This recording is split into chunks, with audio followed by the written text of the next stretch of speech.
consumed.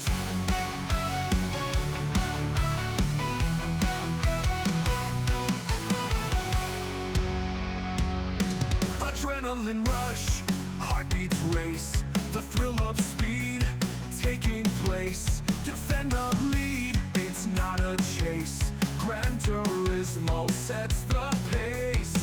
Under moonlit skies we soar. Every pass makes spirits roar. Defending honor never bore. Welcome to the Nighthawk Racing F1 RST Championship.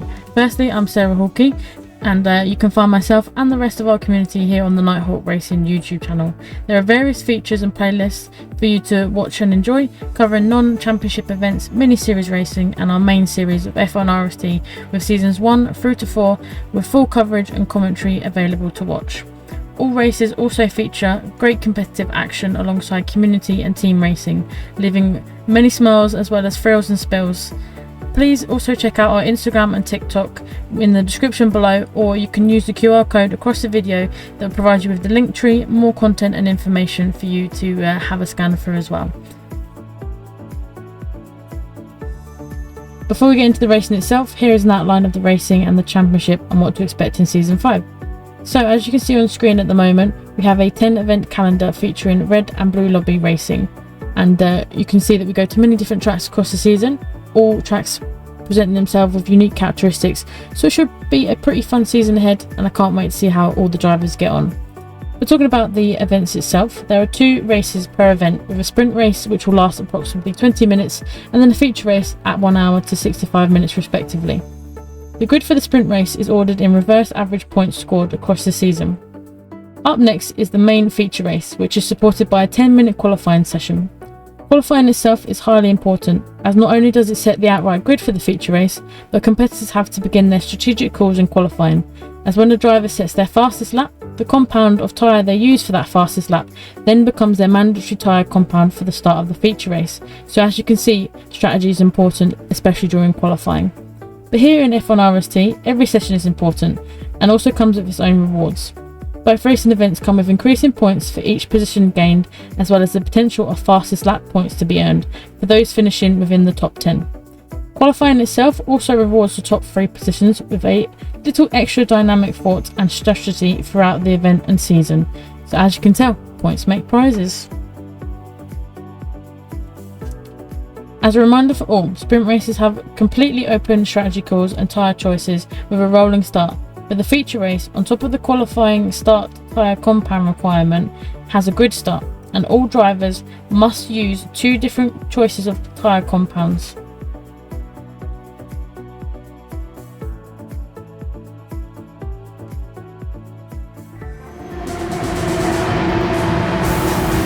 So tonight you join us for the penultimate round of F1 RST Season 5, and we're going to be using the Gran Valley Highway 1 circuit today, which is 3.17 miles long, and Gran Valley Highway 1 is a fictional course first appearing in Gran Turismo 7, and it's similar to the original Gran Valley Speedway.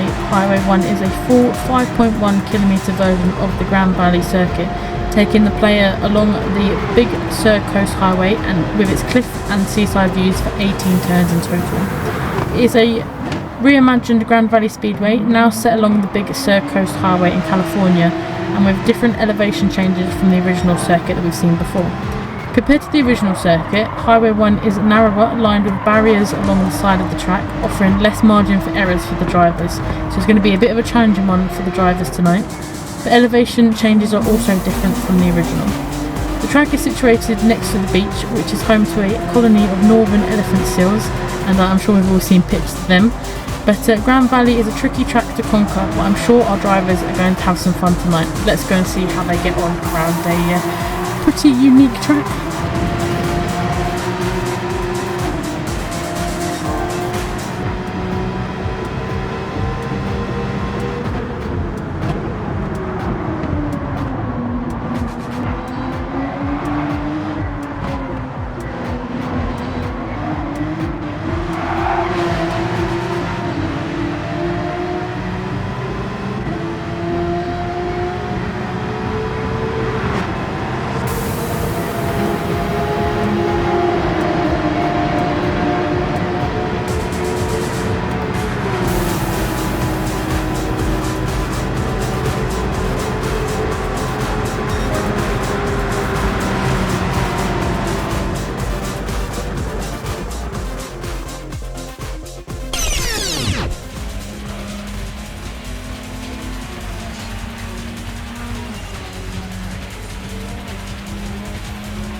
So the penultimate round of the season, Season 5, Round 9 at Gran Valley. And the starting grid for the sprint race in the blue lobby is Murph is in pole position in that Supra. He's then followed by Cypher in the Lamborghini Huracan. P3 is Sparky in the McLaren 650S. We then have Lyle in that Ferrari 458 in P4. Also in the Ferrari 458 in P5 we have Phil. And then closely followed by his close friend T50 Gary in the Nissan GTR in P6. And then in P7 we have Iceman in that Genesis X. And then in P8 we have a new livery for his Toyota Supra, Coach P8. Then in P9 we have our very own Ziggy in that Alfa Romeo 4C. Then P10, one half of the co-creators of Nighthawk Racing, Sarah Hawkey in the Huracan. Then P11, rounding off the grid for today, we have Damo in that 911. So, Sarah, this is going to be an interesting one, particularly Grand Valley Highway. It's not one we've been to before, but a lot of drivers have learned the track, especially for this race, and I think it's going to be an entertaining race. Yeah, it's obviously a track that we haven't been to yet in our previous seasons, so it's going to be new for a lot of the drivers, and it poses some different challenges from what we normally see. It's quite a tight, twisty, turny track. You've got obviously some sections like the start of finish straight which will benefit the top end speed of some of these cars, but on the other hand you've got some tight corners that drivers will really have to be on top of their cars through. But I think obviously some drivers, well hopefully most drivers, will have some fun. And yeah, I think it'd be a good and interesting sprint race. I think some of the people towards the back are going to obviously struggle to get towards the front end of the grid, but don't write them off. I'm sure they'll give it their best to try and get up to the podium spots if possible. Quite right. And like you say, this track is a new one for us. There are some definite error multipliers out there, particularly when you've got that hairpin at the end of Sector 1, where you can just go a little bit wide, pick up a half-second penalty, or end up basically going to visit the seals down the bottom of the cliff. Let's hope nobody gets anywhere near that. But I'm going to be keeping an eye on a few drivers in here. Do you know what I'm going to say? Keep an eye on Iceman in this one. He's overdue a very good result, and I know he's pushing to get that, and good luck to him out there. With that in mind, I think it's time to get off to the sprint lobby and see how the guys get on in their race. You join us for the Blue Lobby Sprint Race, Round 9 of the F1 RST Championship. Murph leads Cypher, Sparky, Lyle, and Phil. We're getting the red lights. And we go green. Nice and tidy start so far from everybody. Single files, they make their way through turn 1. Murphy with a brilliant start in that Supra. Going through turn 2 now. Lyle takes the outside line into turn 2. Phil looking to the inside in the other Ferrari. They're side by side now for 4th place, running down the hill through the S's. The Grand Valley repave makes things a lot more narrow as we see Sparky have a really bad run, and there's a bit of contact with Phil and Lyle in a checkup for Sparky as we go through turn 6 here. Massive group going through that hairpin. Looks like everyone's going through all right. No major incident, but Midnight, have you spotted anything out there? Oddly enough, no, it's just good racing from everyone so far. It looks like everyone's giving each other enough width, enough time to manoeuvre around the course. They all know this, although the sprint race, they have to make sure they get to the end without any big incidents, and they're all doing very well against each other, so good to see. But Lyle up to P3 against Sparky into the left-hander there. Ooh, a little sideways moment for Lyle there as we head towards the bridge. The hard part's done for most of these guys through the lap, but it's not over yet. We still got the final sector, turns 14 through 16, one of the harder sections of the track. Sparky's retaken 3rd place from Lyle. But I must say, brilliant start for Murph in that Supra. He's not had an easy seat. As I say it! You did it He's again. off it to the wall. Yep, I've done it again. You're going to have a counter for you and the commentator's curses. He's at least kept it straight, no damage, but now he falls down to 9th. Cypher dropped down too. Yeah, I've just seen that one. I think he just didn't quite get a good enough run out of that final sector, but otherwise, lap 1 done without a hitch. Although he's had a little bit of contact with Phil, but I think it looks like everything is in order. Yeah, that looked unfortunate into the final chicane there. It looked like Murph ran wide and maybe DJ and Cypher followed him or something. That put Sparky up into the lead. And there's close battles all the way through. Murph has gone down to 8th, right in front of Sarah, Hawkeye and Ziggy. But what visuals we get at this track, and we're getting some good racing so far. Yeah, the Big Sur, one of the most scenic places in California, where the new Grand Valley is based in. Tell you what, it makes for an absolutely great road rally track. It's a little narrow for a proper racing circuit, though, I feel. But these guys are handling it quite well. Nothing going absolutely wrong just yet. As Lyle holds on to second ahead of Cypher, battle for 5th place between Gary, Coach, Iceman trying to stick his nose in there as well. But nothing doing it for that Genesis just yet. Granted, we are only on lap 2. Plenty of time for him to disrupt things as we see Cypher and Phil side by side heading into the tunnel. Phil makes the move, nearly thinks about it on Lyle, backs out of it a little bit before he can make contact. This is playing well into the hands of... Whoop. Did we just lose Lyle? He has disappeared somewhere. Yeah, I think that is a disconnect. That is unfortunate. He was running really high P2 there for the longest time. And I was looking forward to that battle with Phil, because that was looking rather spicy. But now, out of the tunnel, the new battle for 3rd between Cypher, Gary, Coach. And they're all bearing down on that Lamborghini. The GTR, number 17, makes the move, heading into turn 1. Coach tries giving Cypher a little bit of a bump draft to help him out. He overcooks the brakes, though. Sarah goes way through all of the pylons and the barriers. And that's created all this has created a massive pack. 3rd on back. Like, I don't think I've ever seen this at Grand Valley. Well, you were saying it was a bit narrow for the track, and one little mistake, one little move puts you off. Oh, as you see, that's D-Gen going deep. Oh! He's almost in the sea. Ziggy's off too. Oh. So multiple guys went through turn 6. I don't know, maybe the brake pedal went to the floor there for a second for those guys. Well, at least that thins out the pack a little bit, so we can focus on, T50 Gary and Coach, who are, nose to tail all the way through the S's there. Yeah, these two have been inseparable for the last lap or so. Heading into turn 12, he's looking to the outside, or through him, I guess. That's Supra. Sarah now finds herself in 5th place. Not a bad start for her. Makes things a lot interesting.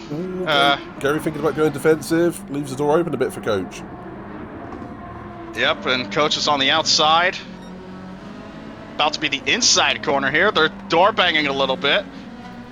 Coach, pretty relentless when he finds an opportunity to overtake, and he gets the move done for 3rd place. Yeah, good move from Coach. So he read the situation right, and he chose the outside into the right-hander, which became the inside for the left-hander. So well done on Coach. Like you say, he can be quite relentless. It's also very hard to pass as well, is our Coach, but well done for him. He's up to the podium position. With Sparky running away in P1 in that McLaren, Phil in that Ferrari in P2.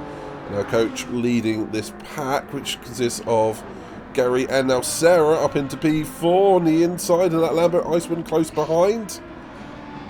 From one corner to the next, you don't know which one of the four is going to come out ahead of each other.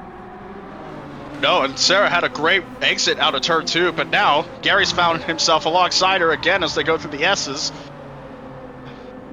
I thought that whole sequence right there just got started by Coach having a bad line through turn 2, and that allowed these guys to catch back up. Should be of note, Iceman trailing right behind Gary, the only man on the soft tire right now. Everyone else started the sprint on the medium tire, and from personal experience, this track and twisty tracks in general like this one, they wear the fronts pretty heavy. He's going to have a lot of faith in that tire. I wonder if he might have issues, because they're already down a 3rd, and we're not even through lap 4 yet. Yeah, you've got to be wondering if he's now regretting that choice, or...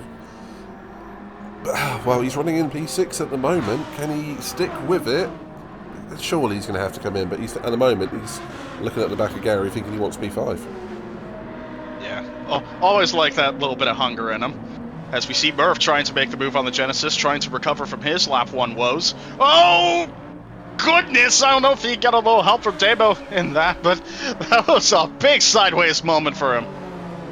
Yeah, a little bit of contact into the braking zone, unsettled the back of that Super a little bit, but now put Ziggy in that 4C right on the back of Demo, so a bit of a concertina effect backwards on that one. Thankfully, no harm done on any of those cars. Taking a look at the battle for the lead now, Sparky and Phil both are going to be pretty much bumper to bumper here, I think, by the time they get to that turn 6 hairpin. Because I think Phil's been generally a little better around here than Sparky right now. Whoa. He's looking to the inside of that McLaren. Big send, there's contact, but neither car goes off. Phil relents the position for now. Yeah. So, this one ain't over yet. I think he knew that was a bit ambitious there. A little bit too far back on that one, but good racing to concede the position back to Sparky. Yeah. Always like a little bit of honor among these guys in Nighthawk. It's something that we take great pride in. You don't get that in iRacing, do you? No, quite right, but like you say, honour amongst thieves in this one. Phil trying to steal that position. Yeah, and look at Sparky trying to do his best to break the slipstream and the rather short straight that the bridge occupies there, going through into the final sector.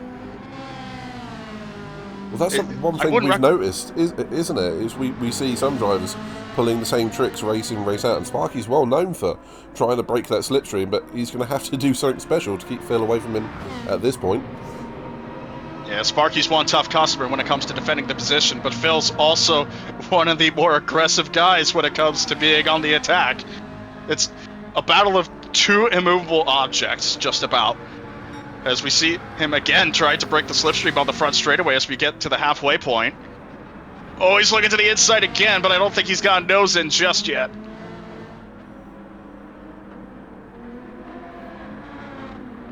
Going through the S's once again. Phil, I think, is just going to wait a little bit. Oh! I thought he caught a little bit of the dirt there for a second, but no, he's all good.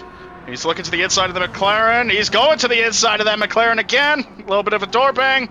And Sparky goes wide. Phil gets the position this time. Yeah, there was a little bit of contact there again. Not entirely sure. Sparky, surely he should have sensed that coming. That's 2 laps in a row.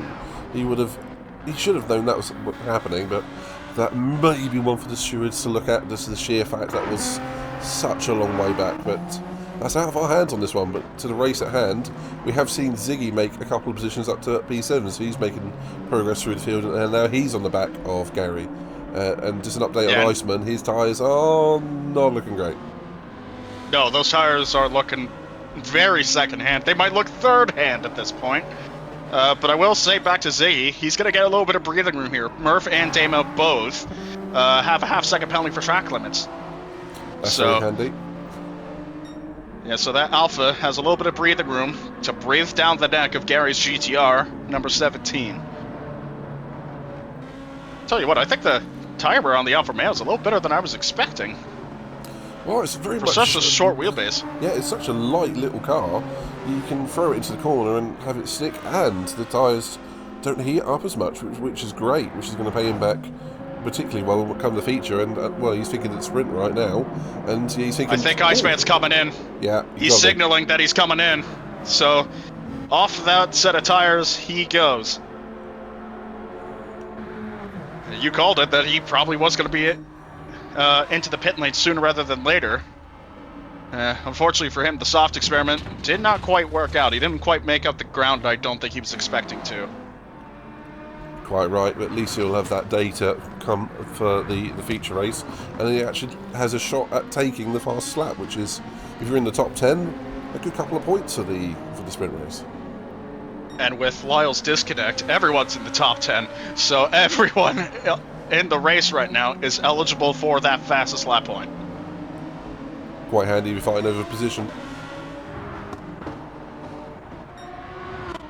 Ziggy's made his way up to 5th, so somewhere along the way he's gone by Gary. So good stuff by the Alfa Romeo driver. But now Gary's got Murph for company behind him in that Supra. And speaking of company, we've got Coach on the back of Sparky now, so that McLaren seemingly not working too well in these conditions at this point. No, I'm noticing all round the McLaren's tire wear is weaker than Coach's Supra. So Coach might have some ammunition here coming to 3 to go to get by that number 12 McLaren. Running the 2006 special livery.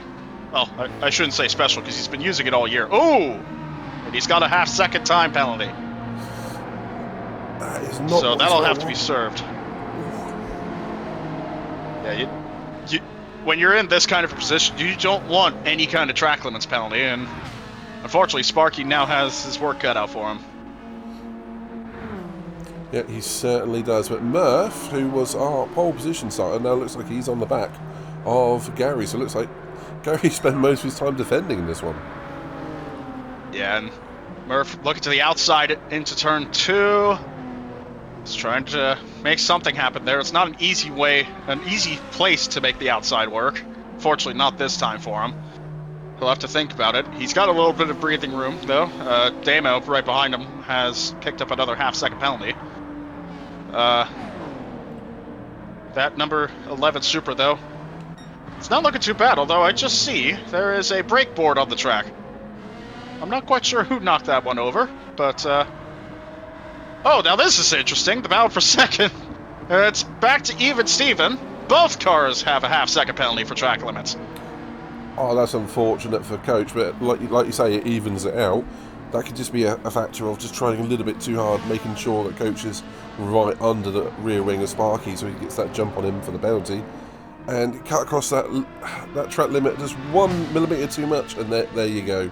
To be fair, I think Sarah's joined him in that as well, feeling a bit of sympathy for them. Yep, although this one was very recent, so she's not going to be able to serve that penalty just yet. So that gives her enough time to try getting a little bit of a gap over Ziggy to maybe solidify her chances at that 4th place, if not 3rd, depending on what happens between Sparky and Coach. Going through the final sector, going through this final corner here, turn 19. Probably my favorite part of this layout is turn 19, how flat you could take it with the car with downforce, like a GT3 car. Yeah, it's a lot of fun. It's like the Monaco tunnel at absolute full throttle, and well, just hoping that the tyres stick with the downforce as well.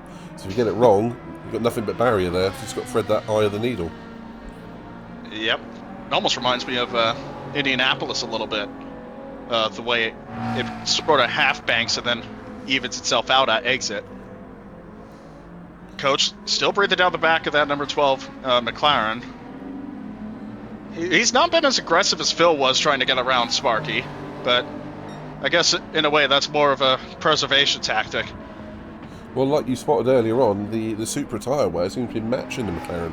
It's not something we often see in this championship. The McLaren usually can get away with less front tyre wear, but the characteristics of the track are definitely playing towards against the mid-engine McLaren towards the Supra. So, and Coach is really going for it. He's seen a gap and he's gone down the inside, which is now the outside again. So good defensive drive from Sparky, and maybe a little bit of a nudge on the way through. Yeah, there was a little bit of door banging, but otherwise no issue. Sparky again trying to break that slipstream. Good on him to recognize he's only got the one and the return when trying to break the slipstream. I imagine Coach is getting a little hot under the collar trying to get by that McLaren. He's been trying the last few laps and he's just not had anything. And on the topic of other cars, Sarah had Ziggy for company for a brief bit, but I think Ziggy just backed out of it a little bit there. So she once again has a little bit of breathing room from 5th place. As we get the white flag for Phil, Coach is going to try using the straight line of that Supra to his advantage here. He's looking to the inside of that McLaren through turn 1, heading into turn 2. Side by side still. Sparky's trying everything, but just can't defend hard enough. Coach finally gets second place. Well, there's going to be a chance for Sparky to get back down to the bottom hairpin. We have seen that's where Phil got past Sparky earlier on. It's going to be late on the brakes in this one. Absolutely. If he does have the room to send it, I don't think he's going to, though. Coach maintains the position through turn 6. So, if Sparky's to get by that Supra, he's going to have to find an opportunity quick, because he's running out of them. Certainly is, but out front, it's worth saying, Phil still leading this for quite a long time now, for the last 5 or 6 laps, and up until now, he's had a really difficult season with that Ferrari, with the back end of it particularly. It's good to see him leading a race and hopefully coming through with a win. Still a few more corners to go, and if it can happen on a track like this, and we do see the top 3 spaced out a little bit now that Coach has got through. But there are still fights through the grid, particularly between Murph and Gary, which has been unending for a couple of laps. But other than that, I think we might be in the order we're going to finish. I was about to say, Midnight, if you better not add a counter to your Jinx counter there, because I already spoke one thing into existence with Murph at the start of this thing. But thankfully, it looks like you won't have a tally this time. As we go through turn 19 for the final time, Phil, in that number 44 Ferrari, finally has a break. Finally, he'll take that top step and win the sprint race at Grand Valley, ahead of Coach at second, Sparky in third. A brilliant battle between those two. Sarah will come across the line fourth at that Lamborghini Huracan, ahead of Ziggy in the Alfa Romeo. Take us down the rest of the way. Then we have Gary in P6, Murph in P7, Damo in P8, and we have Degen Cypher recovering after an awkward race, but deserved a few points there from him. And then we have Iceman after that pit stop, went back to soft tyres, didn't get the fastest lap, interestingly. It might be that Genesis is just too high on tyre wear for him to utilise the speed, so unlucky for Iceman there, but hopefully he's learned for the feature race and he can implement what he has learned in this race. But all around good race there, Jared. Yeah, it defied my expectations. I've never been one of a fan of this remaster of Grand Valley, but these guys handled it really well. They battled quite hard. They didn't throw themselves off as much as I thought a pack of 11-10 cars would do. Must say though, that was a very excellent, if not steady, race. Yeah, exactly that. And like you said, during the race, it's a very tight track. I think we learned a lot about the tyre wear in this one. It's going to be interesting for strategy going forwards, but it was great to see so much close racing.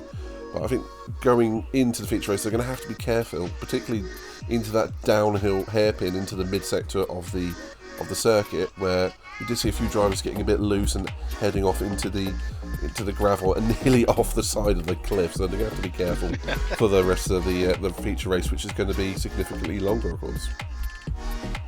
Yeah, the cliffs here in the Big Sur, not very forgiving. Don't ask me how I know that. But thankfully Gran Turismo thought of that. No falling off the cliff for us. But you know what? I'm eager to see, after this blue sprint, I'm eager to see what this red sprint will bring us.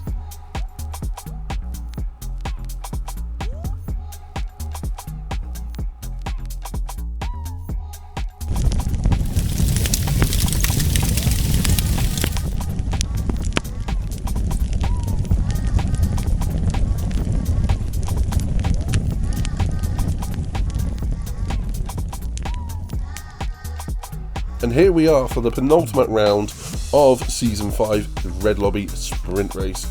So first up will be Joe Nisbet in that 4GT on pole for that rolling start. Then in P2 we have Nigel Mansell in the 458.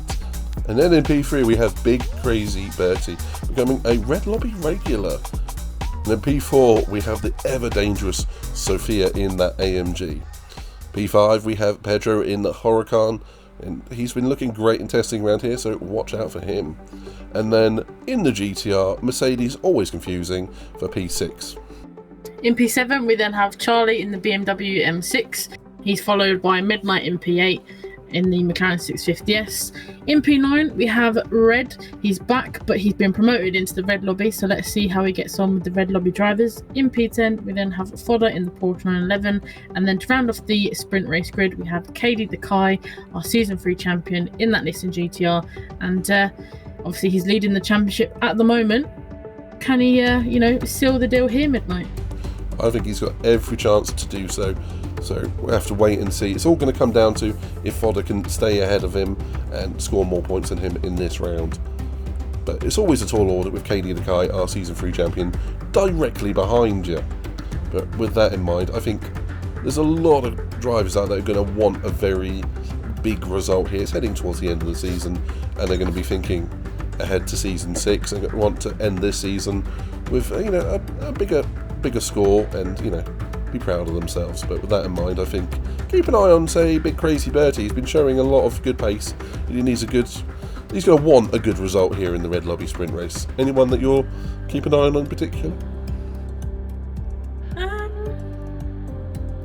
I'd say Bertie. Obviously, he's got a bit of a tall order to keep some of the faster drivers behind him, like the likes of Pedro, Mercedes, obviously Charlie. We know how eager he is to get away at the start, but if he can be, the master of defence, we could see him, finish in a good position. But apart from that, obviously, Sophia, Pedro, they're in great positions for the sprint race. They're quite high up, so they can try and capitalise on that if some of the drivers around them make any sort of mistakes. But as always, you can't write off Katie the Kai coming from the back of the grid, so let's see how long it takes him. Sounds fair to me. I think that's time for us to head over to the sprint race and see how they all get on.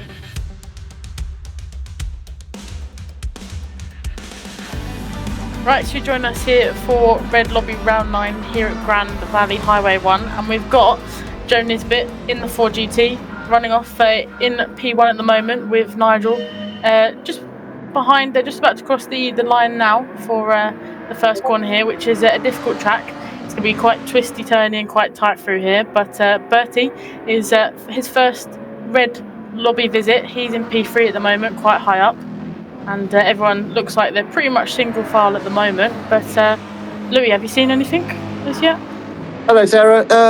We had Mercedes having a slight little look at the inside of Pedro in turn 1, but apart from that, everyone looks like they've got through there cleanly in a line of stern coming down to turn 3 or 4 here. So everyone's got away cleanly.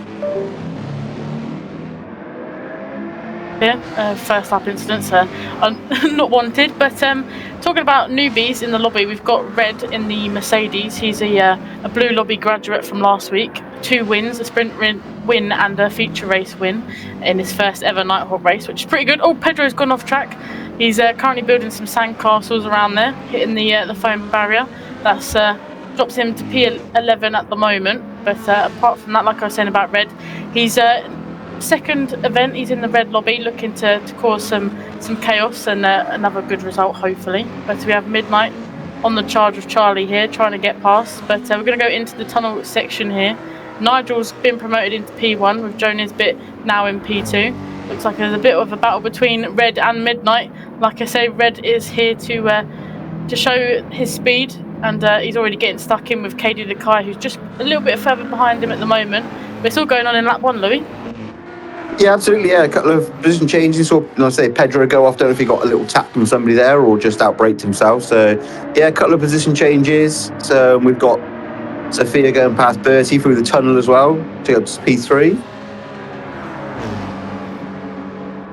Yeah, Sophia in that Mercedes. It's a good car, and I think it's a good car and driver pairing, Sophia and the Mercedes. She's got some good results so far, although Mercedes has gone round the outside of Sophia into lap number 2, and it looks like Bertie's on the charge and trying to get past Joe Nisbet here.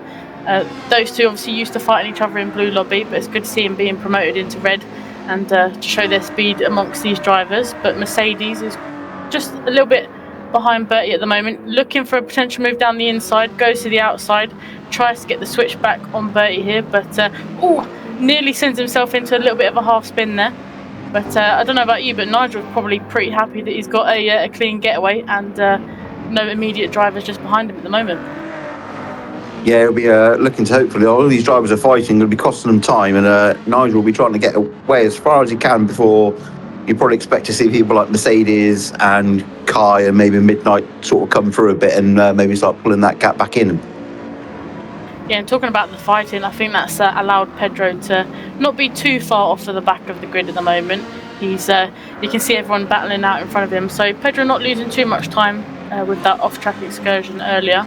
But we've got Red tucking up behind Midnight in that slipstream here, going for the inside line and then going to the outside line. Midnight being very defensive here, not allowing Red through, but Red is trying to go to that inside, although Katie the Kai has now gone and trying to overtake. Oh, Mercedes!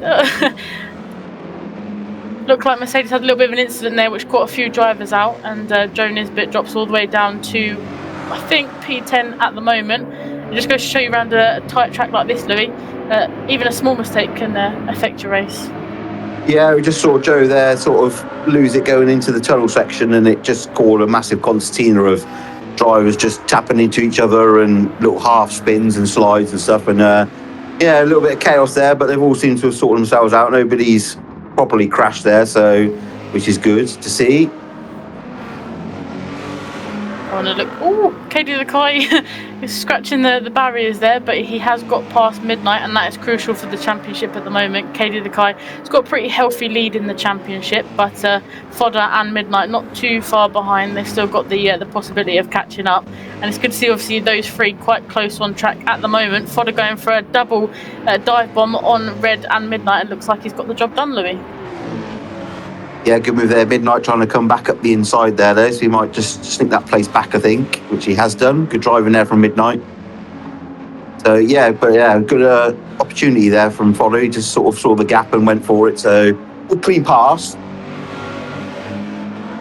Yeah, as Senna would say, you're not a real racing driver unless you go for the gap, and Fodder definitely went for it there. But Midnight again on the defensive with Fodder a little bit further behind, and Pedro's got that P10 off of Joe Nisbet after that little mistake coming out the tunnel the previous lap. And a little bit further ahead we've got Bertie and Sophia having a little bit of a battle again. It's good to see Bertie this high up, Louis. Yeah, absolutely. Yeah, he'll be absolutely loving this. I say usually he's a host of the blue lobby, so he'll be enjoying his time, I'm sure, up in the red lobby, especially at the front of the grid here, fighting with people. We're just seeing, I think Sophia's going to just sort of glide up the inside of him there.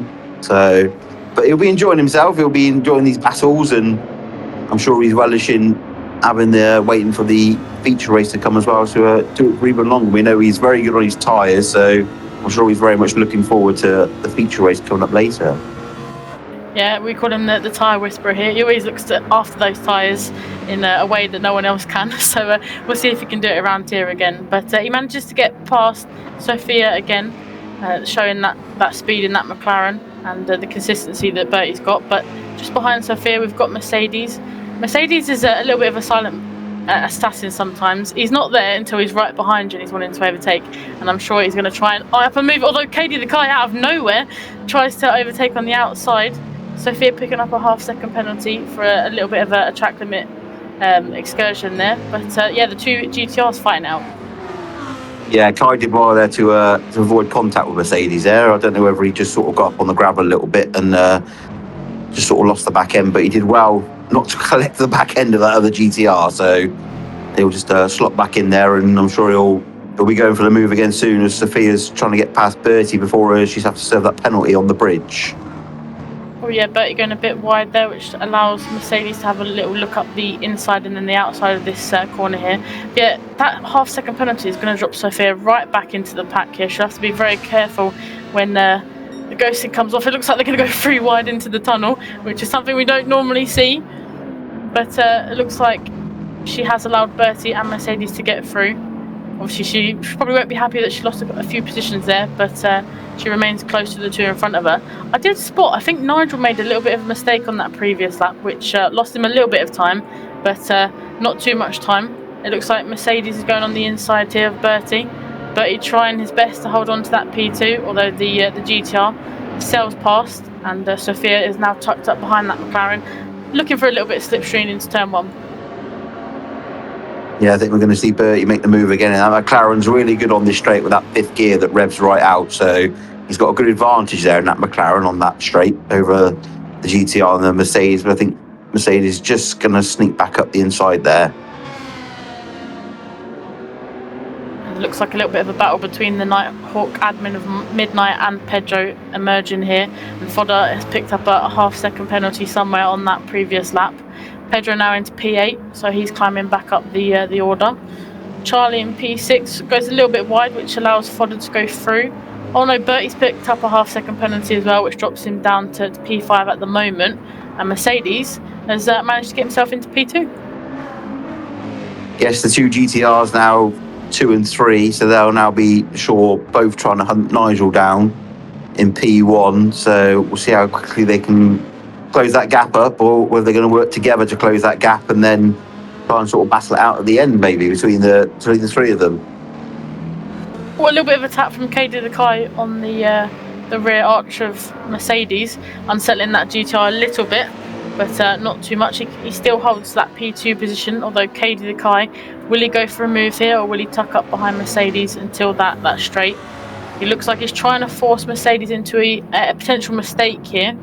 Although Mercedes, he's probably used to KD the Kai putting the pressure on, so he knows what he's doing. Or a little bit of a slide from Mercedes coming out of that corner here. I think that corner is going to catch quite a few drivers out, especially in the rear-wheel drive cars, because if you put that power down just a little bit too early, the cars definitely don't like it. Yeah, you've only got to sort of just get on the dirt on the outside there, and it can drag you in right into the wall, which can cause you to A, spin, and then B, just put the cherry on top. It usually gives you a penalty as well, so I'm sure they'll all be trying to avoid running too wide on the exit of that chicane there. And it looks like Pedro going into P6. Oh, I thought Red was potentially going to go for a move on Midnight there, but thinks better of it. But Fodder is now trying to make a move on Pedro, who's managed to get himself up to that P6 position now. And Bertie, unfortunately, because of that half-second penalty, it has dropped him to P10. But I think a really good showing from Bertie so far on his initial red lobby visit. Fodder goes up the inside of Pedro there. Midnight tries to have a look as well. Obviously, bear in mind that Fodder and Midnight are currently fighting for that P2 position in the championship. So as many points as they can pick up, they will try their best. Oh, a little bit of a lob tap from Fodder to Pedro there, which does unsettle that Porsche and allows Midnight through into that P6 position.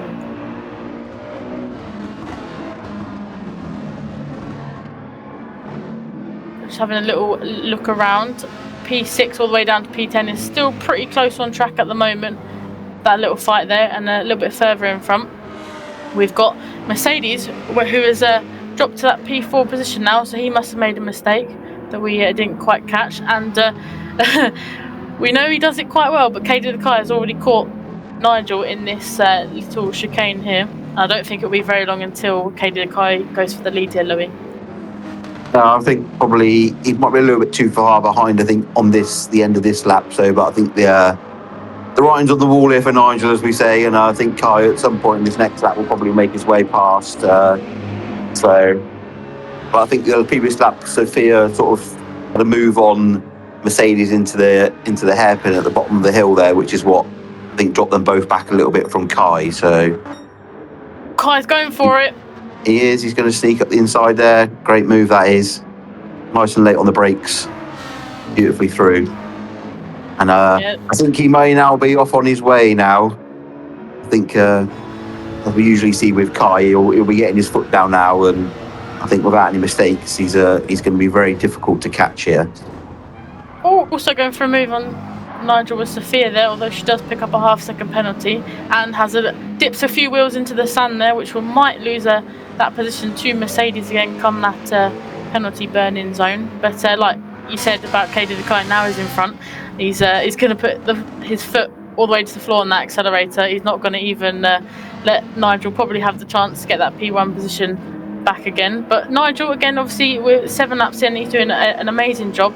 He's held off, the majority of the grid for this long, and it's good to see him running this high up in that lovely-looking Ferrari at the moment. Obviously, you and KD the Kai have had many a battles, so obviously you probably know KD the Kai's strategy here and going into the feature race as well. I don't think he's going to let anyone get past him now. No, I think he's, like I said, I think as long as we know his pace is phenomenal and he's very, very consistent. You know, like us all, does make the occasional mistake now and again, but otherwise, I think just on raw pace, I think he's gonna certainly wrap this sprint race up and probably take the win here. First, I'm interested in watching is, we haven't sort of mentioned it much, is Charlie in P5, who's just been sat there quietly, just doing his thing and putting in consistent laps. And with the battling in front with the three, he's been slowly catching them up here. So I think he's going to be in the podium battle in his last couple of laps. He's been sort of, you know, so I say, just monitoring what's going on and keeping with touch and distance of these three. So I think we're going to have a four-way battle now for the podium. Yeah, and it will definitely spice it up as we go on to lap number 8. And like you say, obviously Charlie having a quiet race, but sometimes that's all you need. You just need to be patient, let the people in front of you have a battle and make a few mistakes and potentially get on the podium. And like you say, obviously he's very close to the back of that GTR of Mercedes now. So if he positions himself pretty well in the next couple of laps, maybe try and force the drivers in front of him to make a mistake, as Sophia and Nigel come together, which looks like it's going to drop Nigel completely off of the podium there. I don't think Nigel was aware that Sophia was potentially going for a move there. I think she was definitely in the blind spot of that Ferrari. So I think that will definitely be one for the stewards to look at afterwards. But that does promote Charlie into that P4 position. And like you say, he's on the hunt for a podium position here, Louis. Yeah, absolutely. This is what you need. See, when people are battling, you haven't even got to make moves yourself. You just wait for other people to sort of, well, not take each other out, but make mistakes and stuff, and you can just pick up the pieces and just think, well, thank you very much. I'll have a bit of that, thank you. You see me battling hard with Mercedes here, a little tap there. No, the people that are battling for P2 in the championship, Midnight and Fodder, have took each other out. It looked like Fodder was trying to go for a move on Midnight in the tunnel, which is a little bit of a sketchy spot for a move, but he tried it anyway. And unfortunately, those two having a coming together, and that drops them down to P9 and P10. Not what you want when you're trying to pick up as many points as possible, especially obviously this is the penultimate round of the championship. I'm sure they'll send some words to each other afterwards saying sorry, but that's what you get sometimes in the heat of battle. But it looks like, talking about battle, Pedro was trying to eye up a move on Nigel here. Nigel still fighting hard here for potentially, you know, getting back near or around the podium. But like I say, obviously what a showing from Nigel in his in another red lobby visit, and obviously starting on pole position put him in a great position, pick up quite some valuable points here. And it looks like Charlie has got past Mercedes onto the podium, although Charlie hits the wall. Although no, he doesn't. bit of a visual glitch. Yeah, so a bit of a visual glitch my side. Looks like he yeeted himself into the wall, but no, he carries on. And Mercedes is still tucked up just behind Charlie, so Charlie's podium spot is nice and safe at the moment. So it looks like he's Charlie trying to use the dark arts of trying to put Mercedes off there by pretending to drive into the wall. Yeah, I bet Mercedes was like, yeah, free spot there, I'll take it. And then GT7 went no. Oh, Mercedes going very wide there, nearly hitting the wall in the tunnel. Might lose him a little bit of momentum coming out of this chicane here. But having a look at everyone's tyres so far, I think the majority of the grid went for the medium tyres, and they seem to be holding up pretty well at the moment. Nearly half worn. As we have a three-way battle for P8. I say battle, I think it's mostly Fodder and Midnight battling, and Bertie didn't really want to get involved in that. Because obviously we know how spicy this battle is at the moment, especially after that last lap collision. I think Bertie really didn't want to be involved in that.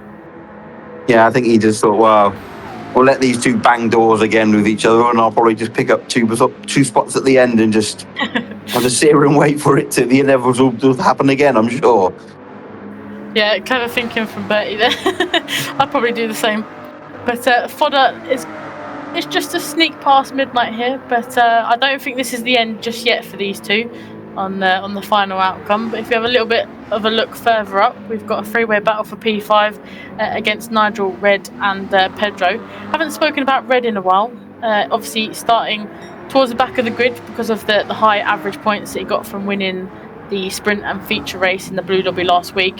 So he had a bit of a challenge on his hands trying to climb through the sprint race grid. But he seems to be doing pretty well, and he's tucked up behind Nigel now, potentially eyeing up a move. He looks to the inside, trying to force Nigel into a very defensive line there. And it might benefit Red here going onto the bridge with a little bit more momentum. Nigel took the narrow line, Red taking the slightly wider line here, but Nigel holding that P5 at the moment.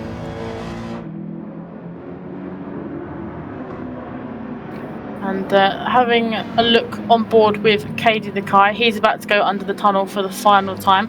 I wasn't even aware it was the last lap. I've been enjoying the sprint race so much. Wasn't keeping an eye on the lap counter. But Cady the Kai coming out of the tunnel now, just about to cross the finish line in that P1 position. There wasn't anyone stopping him once he got into that P1 position. Sophia in P2, Charlie's about to come round into P3, Mercedes P4, and then the final outcome is Nigel P5, Red P6, and then Pedro after a good comeback in P7. Oh, nearly a photo finish between Fodder and Midnight, although Midnight did pick up a half-second penalty, I believe. But Louis, if you want to run down the rest of the grid for me. Yeah, I think Fodder was potentially looking at maybe letting Midnight go back past him there, but I think with Midnight having that penalty, I think he thought there's not much point me trying to overtake because I'm just going to lose a second here anyway. So yeah, Pedro finishing in P7, good recovery there after the lap 1 going off. Fodder P8, Midnight P9. Probably both be a little bit disappointed, but they've had fun, no doubt. Bertie was really up there in the first few laps of the race, and then I think he sort of ran wide a couple of times and got a couple of little penalties, so that dropped him sort of down the grid, and then Joe rounding off down in P11. Yeah, I think especially for the likes of Bertie, I think it was kind of baptism of fire around here. Obviously his first Red Lobby visit of the season, and to do it around a track like Grand Valley. Yeah, a bit of a baptism of fire for Bertie there, but we've got the feature race obviously coming up a little bit later, so hopefully he will he'll be a bit more comfortable in that. But I have received from the stewards a little bit of a change in order. Obviously the order that we saw was Cady the Kai, then Sophia coming home on the road P2, but the outcome of that decision between the collision of her and Nigel has given Sophia a 5-second penalty, so that will see her drop to P3 on the road, and that promotes Charlie into P2.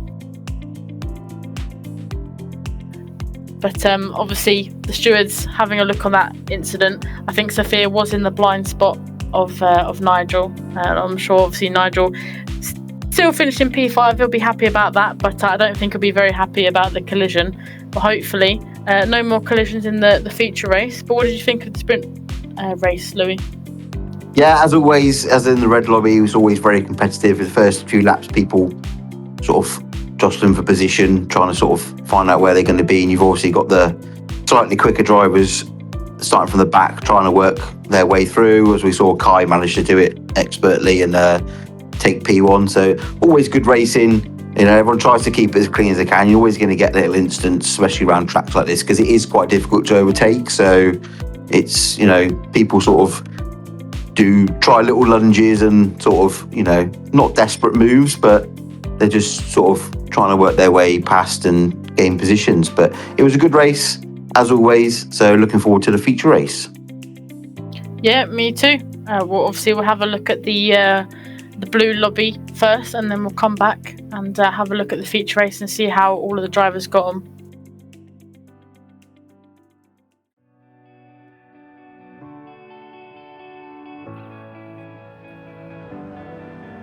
So here we have the round 9 qualifying results, and what a time set by our very own Ziggy for that pole position time. He sets his time on the softs with a 1:48.8, and then in P2, I think his best qualifying session of this season, we have Murph also on the softs with a 1:49.8.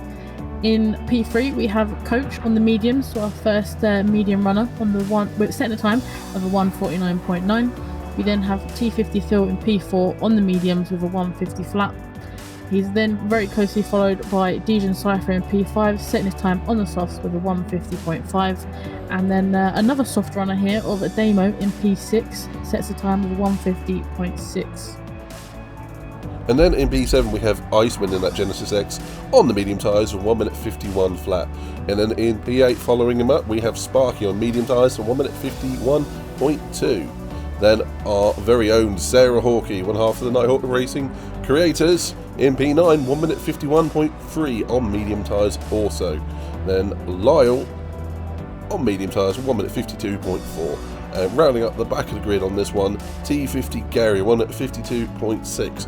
I could only feel Gary had a lot more to find in that one because he's usually a lot further to the front of the grid, but this is qualifying, it's not the race, Sarah. And as we saw from the sprint race, we saw Phil taking a very interesting sprint victory with Coach in P2, Sparky P3 there. I think we know a lot of the drivers are starting to get tuned into this track, and it's going to be really entertaining. But like you said, Ziggy and Murph with outstanding qualifyings in P1 and 2 respectively. I think this is going to be a really entertaining one, and I think some of the drivers are going to want to come back here next season, perhaps. Yeah, maybe we've finally picked a track that suits some of the drivers here. I know it definitely doesn't suit me very much, but that's a topic for another day. But I think obviously it sets us up for quite an interesting feature race start, especially as we've got that mixed grid between the softs and the mediums. So it's going to be kind of a battle of the strategies here. But hopefully Ziggy and Murph with those very fast lap times have a good start to the race and maybe see him on the podium. One can only hope, and good luck to both of those gentlemen out there, but they're going to be keeping an eye on Coach, starting on those medium tyres directly behind them, and we know he's already very tuned into the circuit. So, with that in mind, let's head off to the feature race and head over to the commentators and see how they get on.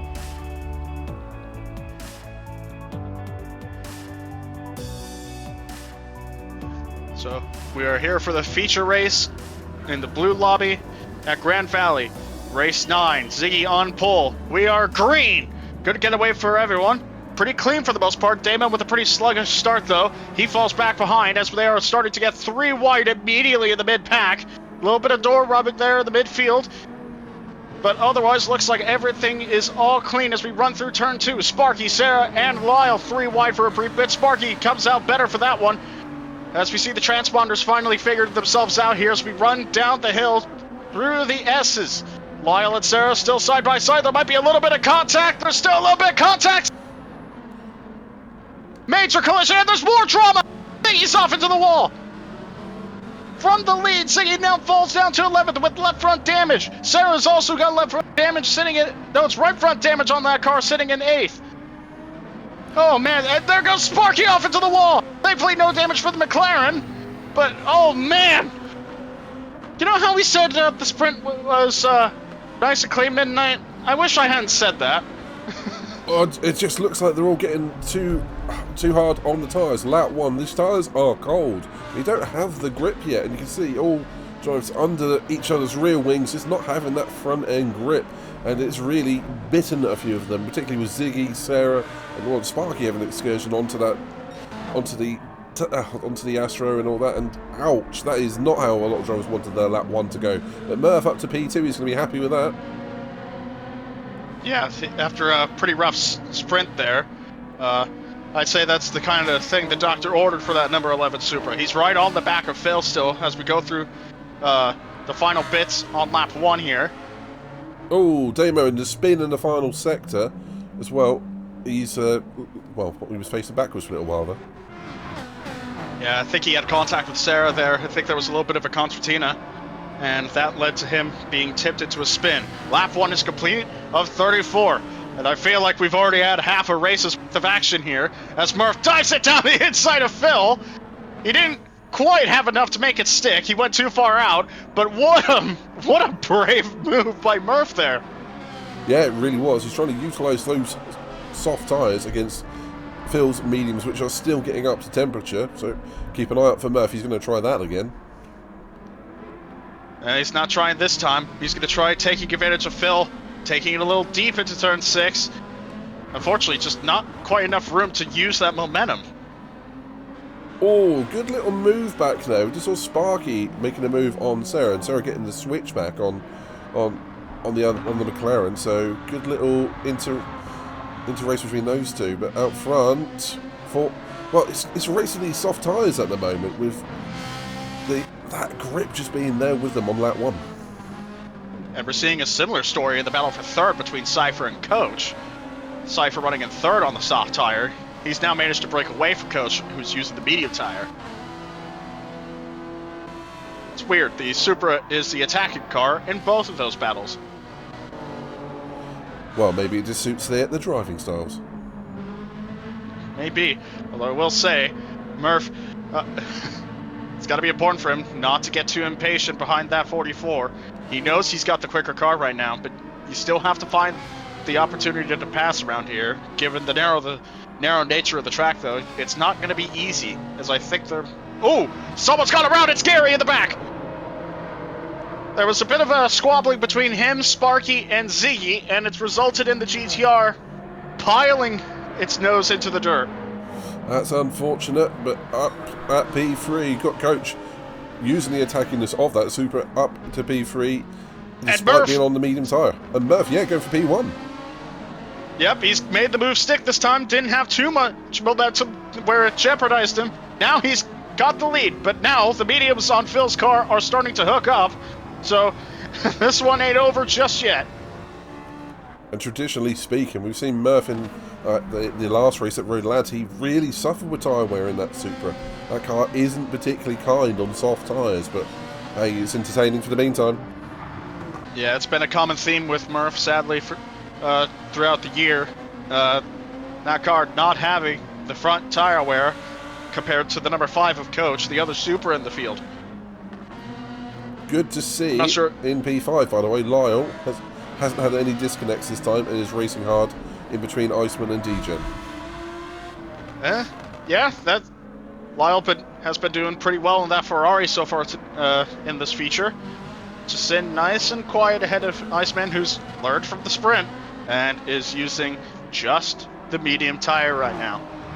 Though I will say, it's still not quite over between Murph and Phil going through the tunnel. You know something, I feel like Phil might be a little better when he's on the attack versus on the defensive.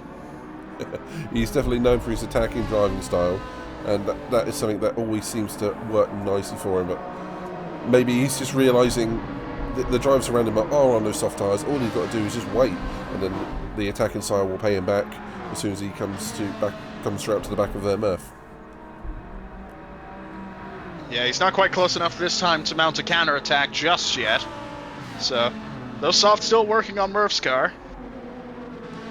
But now, Coach, after being freed from battling Cypher, he's getting closer and closer to these guys. Yeah, he's going to be happy just to sit and watch for a lap or two. As we know, traditionally he's one of the harder people to pass in this league, as Phil does pick up a half-second penalty. That might put him under threat from Coach. But Coach is obviously, as we know also, he's pretty good on the attack as well. And he's wanting to show his skills in that Supra. He wants to be the lead Supra, but he's going to have to catch up to Murph for that one. Yeah, and I know Coach has been wanting to have an impact statement this season. His season's not quite gone the way he would have imagined it would. He's had a lot of bad luck this season. He's been hoping it changes and turns around. I think perhaps once, depending on how this battle goes, I think we might finally have that opportunity. Well, time will tell. This race is nice and young. We're barely even 10% the way through so far, but that penalty serving from Phil, that's going to put Phil really on the defensive, but Phil does cover the inside and has Coach right behind him now, but that does give Murph a little bit of breathing space. Yeah, and that Supra in a special livery this week, he's bearing down on that Ferrari. He's right on the back of him. But also, we've got an even bigger battle behind them for fourth between Cypher, Loyal, and Iceman. They're also nose to tail. Yeah, eyeballing, it does look like Cypher's tyres are best prime now. I think they may be only going to see 7 or 8 laps out of these soft tyres. But as a highlight for the series, you do have to use 2 different compounds of tyres in a race, so maybe they're just getting the soft tyre usage out of the way before they focus on the medium. Coach has gone by Phil for P2. Nice clean overtake, same way that Murph got by him. So, Phil, I'm not sure if he's feeling all that comfortable in that car right now. I can only imagine he remembers all the recent incidents he's had, particularly with the rear end of that 458. So, again, it's a very long race, so maybe he's thinking, play the long game at this point. Let Coach through. Let him chew up his tyres up behind Murph. And oh, Cypher's in the wall! The back end got away from him.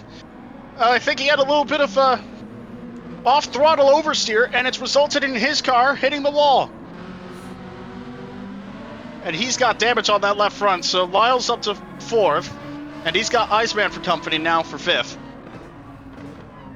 Well, like we were saying, once you get off the racing line right now, as soon as you're on those marbles, there's nothing but sand and barrier, which is a clear example of pushing it too hard, and it just goes so wrong so quickly around here. Absolutely, and that's just down to the tight nature of this circuit. Real quick update through the field. Ziggy with damage to his left front still running in 8th. Gary with damage to his nose running in 9th. Sarah pitted about lap 2 or 3 to repair her damage. She opted just for damage repair, no change of tires. Damo went off of his softs to the mediums to fix his damage. Interesting choices in strategy there, but long way to go. At least Damo getting rid of those soft tyres. He might well have known they were not the tyre to be on. He can now focus on just putting decent pace in for the rest of this stint at least, and see where it gets him. Iceman up to P5 on Cypher. I don't think Cypher made that one too hard on him. Knowing that he's got damage on the front end of that car, that's going to make things a lot more difficult as we go through this first half of the circuit, which is very twisty, very narrow, and not fun when you've got a damaged race car. And all while that's happening, Coach just silently waiting for an opportunity to get through Murph. Yeah, he's going to have a chance, I think, at the end of the bridge straight when he gets down to the hairpin for that sharp right-hander. But he's going to have to watch out for Murph, because Murph could just hold him around the outside and then have the driving line for the next turn. But is Coach going to wait that long? Well, I was about to say, Murph had a really nice defensive line through there, keeping Coach at bay there. But now, I think Coach has the run here down the bridge, like you mentioned. I'm going to see where that 5 shakes up. He moves to the inside, now moves to the outside. He's just trying to wear Murph out, trying to find any opportunity to get by that Supra, though I think in the next lap or two, Murph's going to be coming in for a change of tires. Yeah, surely, if not this lap, definitely next lap. We have seen in this series drivers go 1 lap too long on a set of tyres and end up in their own little unforced incident. I think it would almost be sensible him coming in now.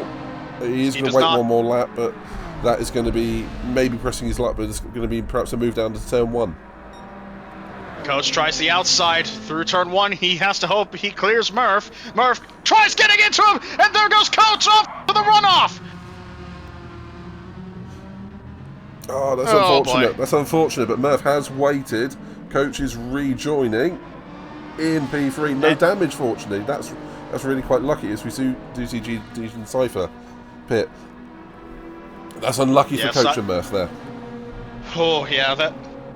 Man, he had the move on the outside, but leaving Murph the room to send a counterattack on that inside, especially with the guy on older tires, it kind of just opens up the opportunity for that to happen. Unfortunately, it did, but thankfully, Coach had enough wits about him and enough control to keep that car out of the wall, because you don't see it a lot of times where you go off that wide and you don't hit anything. Yeah, lucky it happened where it did at the end of the day, but that is going to be one for the stewards to investigate for that one, well, without doubt, but...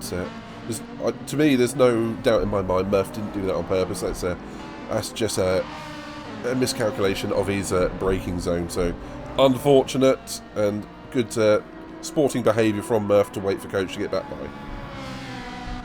Yeah, it's just sometimes you're too caught up in the battle and you don't realize your tires have gone off that bad. And well, a little bit of lesson learned from Murph. Thankfully, both live to tell the tale. Though I will say he should be coming in this time. There's pretty much nothing but the canvas on that left front on that Supra. Yeah, he's got Sparky breathing down his neck, and yeah, Sparky's pushing him through the final corners.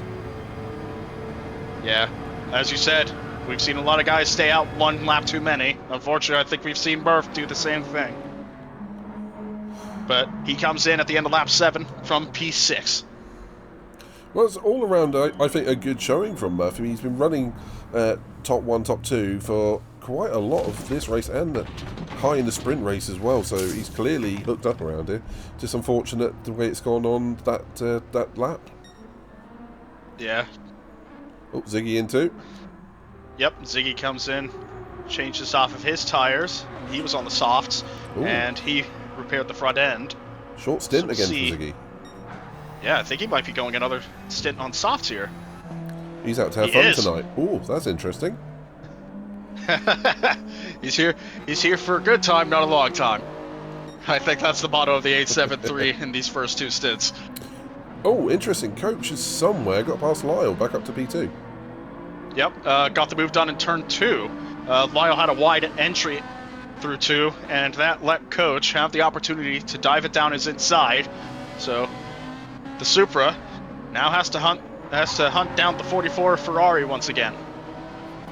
We've got to say that Phil must have been almost laughing when he saw the incident into turn 1 back there, because he's now out in P1, but he's going to know, or he's going to be seeing that Supra catch back up to again, surely, because Coach looks supremely hooked up and confident around here. The one thing that Ferrari does have better than that Supra, though, is better front tire life. But on the trade-off, the Ferrari has worse rear tire life. So where Coach's worst tire right now is the left front, Phil's worst tire is the left rear, and I'd argue it might be worse having a worse left rear than a left front. I would agree with you on that, but as we've had discussions before, sometimes it comes down to your personal driving style. Some people like a little bit of an understeer car, others like a live rear car, but at the end of the day, if you lose the ability to put the power down, particularly with those rears, as Phil has found a couple of times this season, he will struggle. But that said, the medium's looking good at the moment. Yeah, it's working pretty well for him so far. All he's had to do right now is just log clean laps, and that's kind of what this race is about. Log clean laps. Don't get yourself in trouble. I will say, bringing it back to 6th place, Sarah Hockey has gone around T50 Gary in her number 9 Lamborghini. So that's another position for her after her early woes. Gary's still out there on the medium tires with front end damage. I think that shows how much damage around this track really can cost you. I mean, Gary not having pitted yet, Sarah having pitted, not changed tyres, has caught Gary back up, unless Gary has had another incident somewhere. But there you go, that shows that was the correct decision for Sarah to come in and repair that damage. Yeah, it's better to get that done early around here, especially if it's on the front end, because you need that front downforce to be able to turn, otherwise you're in for a rough going. But I must say, Gary staying out as long as he did created a large gap between the top 5 group and himself. Not often you see something like that. Yeah, quite right, and he now has Ziggy for company as well, who has had a pit stop as well, which I would also put money that he's chasing that fastest lap as he goes purple in the 2nd sector. Oh, no doubt he's chasing that fastest lap right now. That Alfa Romeo looks dialed in. It's been an interesting one for Ziggy. He's been up front a bit. He just hasn't had the results to show for it this week. Yeah, starting on pole, we wouldn't have liked how that first lap ended, but let's see if you can get back to the podium. We do know it. You can't win. You can lose the race on the first lap. You can't win it, but you can also, with a good drive, get yourself back to some solid points. And podium is still not out of the question for him. And there's the fastest lap, 150.294 for Ziggy. Not a bad lap time. That might be a little hard to beat as we go through later in the race. Yeah, I don't see too many drivers going for those softs. They do a little bit more like Swiss cheese today compared to some of the stability we see on other tracks like, say, Red Bull Ring, which is low tyre wear. This one looks like it's chewing through the tyres. Yeah, I think most of these guys are trying, if they haven't gone damage, I think most of these guys are trying to go for the long runs, where the mediums and hards will be of use to these guys. I will say, the other guys who did start on the softs, Murph, he's on the mediums. Cypher, who has damage, I think he's hit the wall again, he's on the mediums. And Damo is also on the set of mediums. I believe he started on the set of softs as well. Yeah, I believe so. One thing I was just considering is that could we be seeing free stop races? Could you see even drivers like Coach, who are well known for being able to run with high tyre wear? It does look like that the front left on that Supra is starting to suffer. You should be able to squeeze out a two-stop, but some drivers might be considering a free-stop. That is a possibility here with the pit stops being so short. Yeah, one of those cars that might be in potential for that three-stop is the 85 of Iceman. Running in fourth right now. Good on him for getting that Genesis up there. He's kept his nose clean. But the problem is, much like my Lexus, and as he goes through some of the little bundles there, the left front's getting worn pretty bad on that car. So I would not be surprised to see him in the next lap or two. Yeah, you start to feel it, particularly about now in these high-speed corners. You'll start to wash out as soon as he tries to turn right, which, coming down into this hairpin, is something you really want to do, otherwise you do end up down with the C-lines. Yeah. You don't want to... I've heard they don't appreciate sitting next to race cars very much. You'd think, maybe one or two of them have got a fancy for a Ferrari or even a Genesis, you never know. Free car. Free car's a free car. Exactly. Back to Gary. He's stayed out still. He's lost another position to Ziggy, so he's down to 8th right now. The decision to stay out, I would not say it's been a wise one for Gary. Yeah, you do have to wonder at this point, don't you? Like we said, the pit stop here is quite short, but maybe he's just trying to get to that window. Sometimes it works for others to stay out a little bit longer, but that GTR is also another car that really works that front end. Once you factor in that damage, it's going to work the front end even harder, put the temperatures through the roof, and cause extra tyre wear, which is it's the last thing you want, really, isn't it?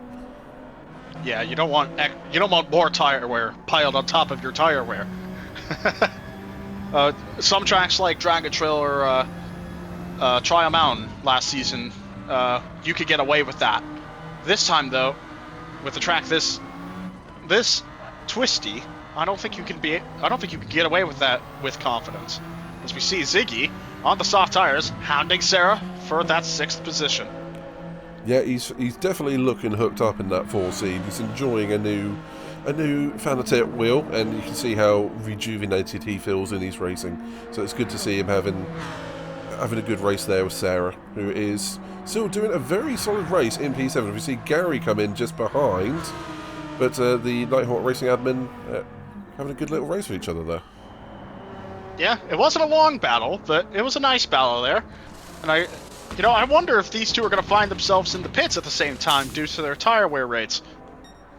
You'd have to think those softs aren't lasting very long, so maybe another 3 or 4 laps on those softs before Ziggy comes in for... He's got to be on a free stop, personally, yeah, and Sarah possibly on a 2, excluding the damage she had earlier on. So yeah, they're going to be in somewhat around about the same time. Yeah, I think Ziggy's in a lock for that 3 stop with how he's had to turn his strategy around after that lap 1 incident. But I'd say if he plays his cards right, you could do 2 stints of mediums, maybe one of the hards after the softs run out. Yeah, he's got the options there, which is always handy.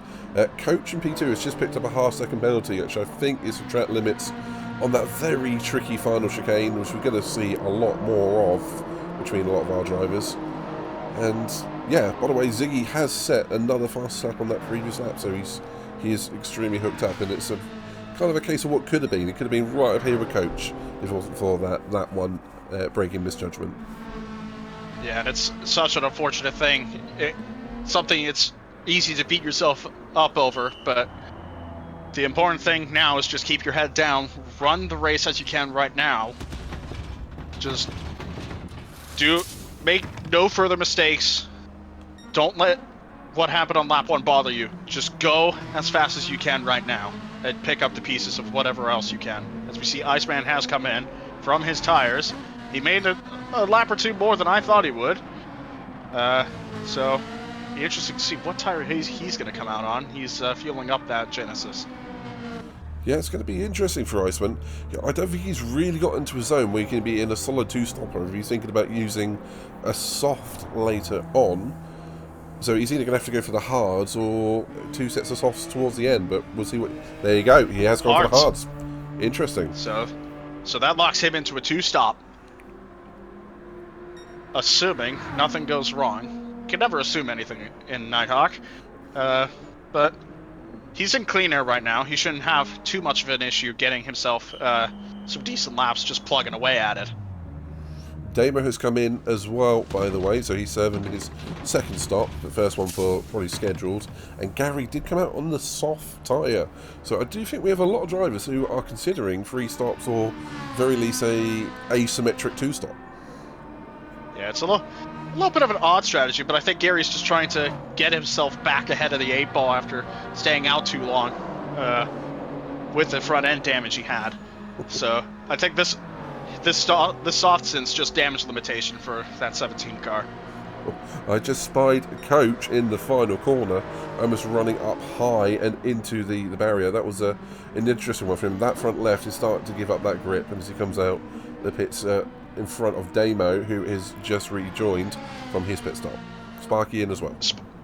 Yep, Sparky agrees with you. The left fronts are a little too bad, so he's coming in now. I imagine we're going to see this entire top 3 start coming in here real soon, because Lyle's tires aren't looking too great right now either. But and I'd say the Phil, rears on Phil's are... Yeah, compared to Phil, Phil looks like he's got the better tyre wear in the Ferrari battle. Yeah, Lyle, I think, is using up the fronts a lot more than Phil is right now. Might be a brake bias preference between the two of them as to why that might be. That's where I was going to go with that as well. Maybe the pit crew will be onto him about that shortly. Yeah. This might be one of those places where you really want to run a rearward bias so you can save the fronts a little more.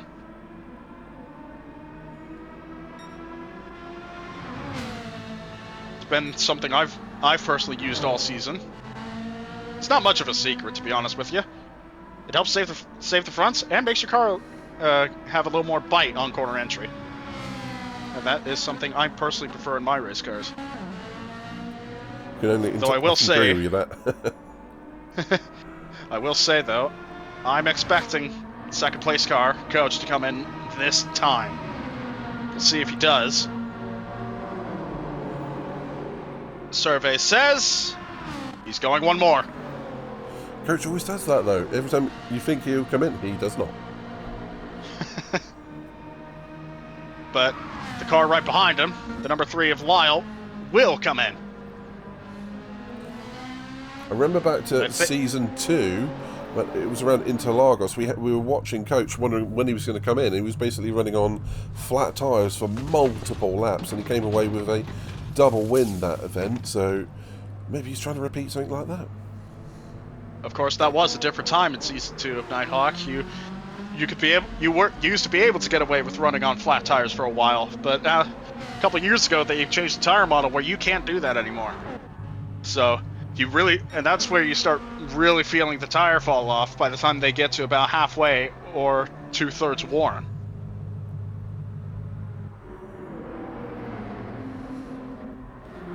Seeing a real mix of tyre strategies. We've got Sparky and Iceman on hards who carry on those softs. It's going to create a little bit of drama into turn 1. Oh yeah, and you've got Lyle coming out of the pit lane on another set of mediums. So that's going to make things even more interesting. Gary's hounding the back end of Iceman's Genesis. As I said, Iceman just needs to focus on putting down some laps. I know now he's no longer in clean air like he was when he came out of the pit lane. He's going to take the inside line, the defensive line, and picks up a half-second penalty because I saw him kick up some dirt. And that allows Gary to use the crossover, or as everyone else likes to call it, the switchback, and gets that 8th position back. Yeah, that was clever from Gary. Just sat behind Iceman, waiting for Iceman to make the mistake and give himself a penalty. So very, very, very smart driving from Iceman. Now here's something crucial. Both Phil and Coach are in, but Coach was better on his fuel. So we might see the 5 really close to the 44 on pit exit, if not, right on the heels of that Ferrari. Yeah, battle of the pit crews time now. See what happens, and crucially, what fuel load are they going to go to, and what tyre set? Ziggy's coming in too as well, off the soft tire. I think we'll see Sarah so in the as entire well. top 3. Nope. No, Sarah stays out. So I was wrong that we might see them both at the same time.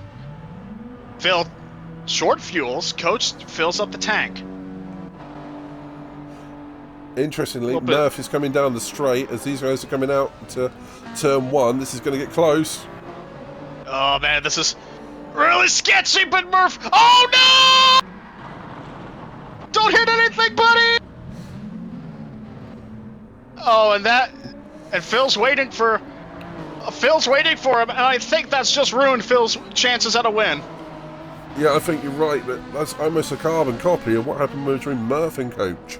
That is symmetrical at this point. That is so unlucky. That's just one car rejoining from the pit lane, cold tyres, and meeting the other into turn 1. Unfortunate. And Murph's got front end damage. Unlike Coach, he was not able to avoid hitting anything. He tagged the wall at the very last minute. Murph, I don't think, is going to be fighting Phil too hard here. Or maybe he is! And there's Lyle trying to thread the needle. Murph, you got to be careful here. You can't see the red mist. You got to see through it. I know it's frustrating, but you got to keep it going. Yeah, we've all been in that spot. We've just had an incident. You really have to put on... You'd have to take a breath wherever you can and realise you have to back out of a corner, even if you're not the one who's caused an incident. You just gotta breathe. You've got to take that time and compose yourself, just for at least a second or two. Although I will say as well, perhaps Murph, to the point I raised at Road Atlanta, you race guys how you are raced. I wonder if Murph was trying the same thing there. As we discussed earlier in this race, Phil is very aggressive on the attack. So I wonder if Murph was trying to get that position back from him by being aggressive himself there. Lyle right on the back of Phil as Sarah's come in. Fueling up in that Lamborghini. Curious to know what tire she'll be coming out on. Coach came out on the medium, so he is doing a 2-stopper. Reverse scenario for Coach on that one. He obviously had the incident with Murph earlier in the race, and he was taken off into that gravel on turn 1, and this time he got to watch it. So I'm not going to say karma, because that's not fair. No one's intended to make any sort of incident in this race, but he is going to be... Coach is going to be thankful that he's out in the lead, and he can now just focus on putting those laps in for, and hopefully walk away in P1. And right now, Murph is struggling right now. He is fighting for his life, keeping Sparky and Gary behind him. But the Supra, with the damage, those fronts are going to be wearing a lot quicker now, and it's going to make life a lot more miserable for him. Yeah, that's unfortunate, considering he's running so high as well. He was definitely looking at potential podium in this one. That's going to put him down quite possibly for another stop, maybe 2 before the end of this race. And we did have Ziggy was running very, very high, and he's now down to P8 after his stop. This field is quite close together, but as soon as you take on a lot of fuel, you're going from P1, P2 back down to P8, P9. So Murph, he's looking at a big drop in the next couple of laps, I feel. Yeah, I think his idea is to just run the rest of this tire out and go to the end on on his strategy as per normal. Which might not be the worst idea, but we've seen how bad pace could drop off with Gary if you stay out with damage for too long. Yeah, to put that into perspective, Gary's only just caught up with Murph, who's been off the circuit effectively twice at this point. Sparky makes the move on Murph. Murph's not going to fight this one too hard. I think Sparky is going to get him cleared by the time they get to turn 2. He does. And Murph's not going to, as I said, not going to make it too hard. He's got his own race to fight right now.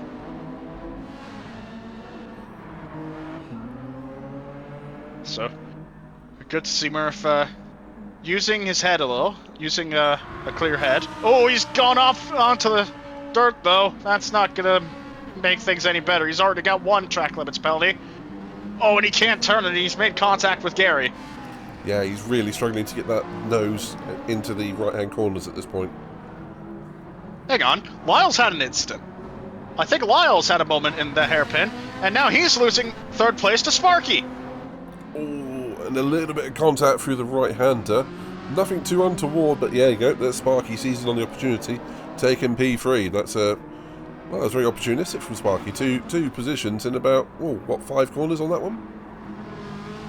Somewhere around there. Although I will say, this has come at a very inopportune time for Lyle. Lyle had just pitted a few laps ago. So, on a newer set of medium tires, now he's got damage to contend with, as we see Murph serving his half-second penalty, and loses the position to Gary. Yeah, Gary's going to be in the next lap or 2 himself. So, I think that the battle between Gary and Murph is going to carry on. Gary's, unless he's going to go to some harder tyres, he's going to have to stop at least twice more from here, and Murph probably the same. So, keep an eye on these two. I don't think that battle's over yet. But unfortunate for Lyle with that damage. Yeah, Lyle has been trying to recover from being at the back. Or, well, maybe not from the back, but from a poor sprint result after that disconnect. And now sitting in 4th with damage. It's only a matter of time before that Ferrari might get eaten up by either Murph or Gary. Although, that said, Murph's still got his damage, and the fronts on his car are wearing. And I think it's only a matter of time before he has company from the 85 Genesis of Iceman. Yeah, Iceman on the move. He's smelling P5 here because he can see Murph, and he's going to probably know that Gary's tyres are on the way out. And as you can see, Gary and Murph both running wide down before the you're coming down to the bottom of the right-hander there. Murph, he goes so wide there every time. It looks like he's trying to go off for a little seaside holiday every single time. But did see Gary, he touched too much of the dirt there. He's picked himself up a half-second penalty. So that is going to make Iceman, it's going to make his mouth water. He's going to be thinking, ooh, P5. Oh, yeah. It's going to be pretty easy P5 for Iceman right now. Murph's got an ill-handling car. Gary has an ill-handling car because his tire's basically down on the left front. He stayed out 1 lap too many. It's amazing and to see. And on top of that, he's got that half-second penalty. So he's going to... Whoa! Careful, Iceman! Don't jinx it! It's just amazing to see how quickly these soft tyres are going off. They're going down from about a quarter... Oh, 3 wide almost! Oh. They did go 3 wide! That is brave stuff from these guys. Yeah, no short of bravery in this one. Except that's hampered Iceman's momentum. Look at this, Murph trying to stick the nose on the inside of Gary. Couldn't quite get there. And that him having to check up now lets Iceman in. So Gary's coming in. And Iceman's just going to push Murph all across the front straight. Oh, Gary coming in with 0 fuel. He really done that well. Out of fuel, out of tire. Can't ask for more than that. As we see Murph trying to outbrake Iceman, although with the way his tires are right now, he's not quite got the kind of grip he would want trying to defend the position, but does successfully defend it for now. Yeah, Iceman being very respectful there. He knows his hard tyres have traditionally got a lot of grip, as he proves it by ended up on the gravel there. That might pick him up a penalty if he's unlucky. I think he's just about got away with it. but you will have very dirty tyres for a couple of corners. That's the last thing you want in this sector. We're so twisty, but yeah, Murph fighting it there. He's doing well. He's realising now that he's fighting for position here. He's running high, doing well, but yeah, he's going to be definitely thinking, well, saying it, Murph, I think he could possibly get into the hard tyre, maybe get to the end at this point if he plays his cards right. That's what I'm thinking too, and I think that's the idea with staying out with the damage right now, is if he stays out maybe one more lap, he could go onto the hard tire without issue, and he can go to the end and fix that damage and not have to worry about losing as much time. But the problem is with him with the damage, that's now creating a gap from 5th rather than from 6th with Gary earlier.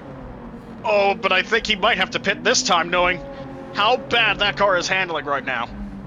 And one factor they got to start factoring in is they got Ziggy for company as well, who has had unobstructed track, and he's bringing Sarah along with him for this battle.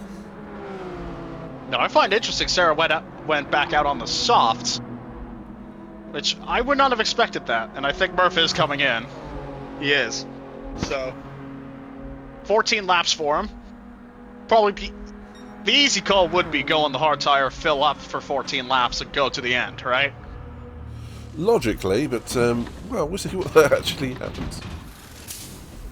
Yeah, especially in the blue lobby, you see a lot of mixed strategies. It's not like the red lobby where a lot of guys have mostly the same strategy throughout the field. You see a lot more creativity in the blue lobby. Yeah, and sometimes it really does pay off as well. Doing something different to the drivers in front of you can put you on a asymmetric strategy, which will really give you that little bit of clear road.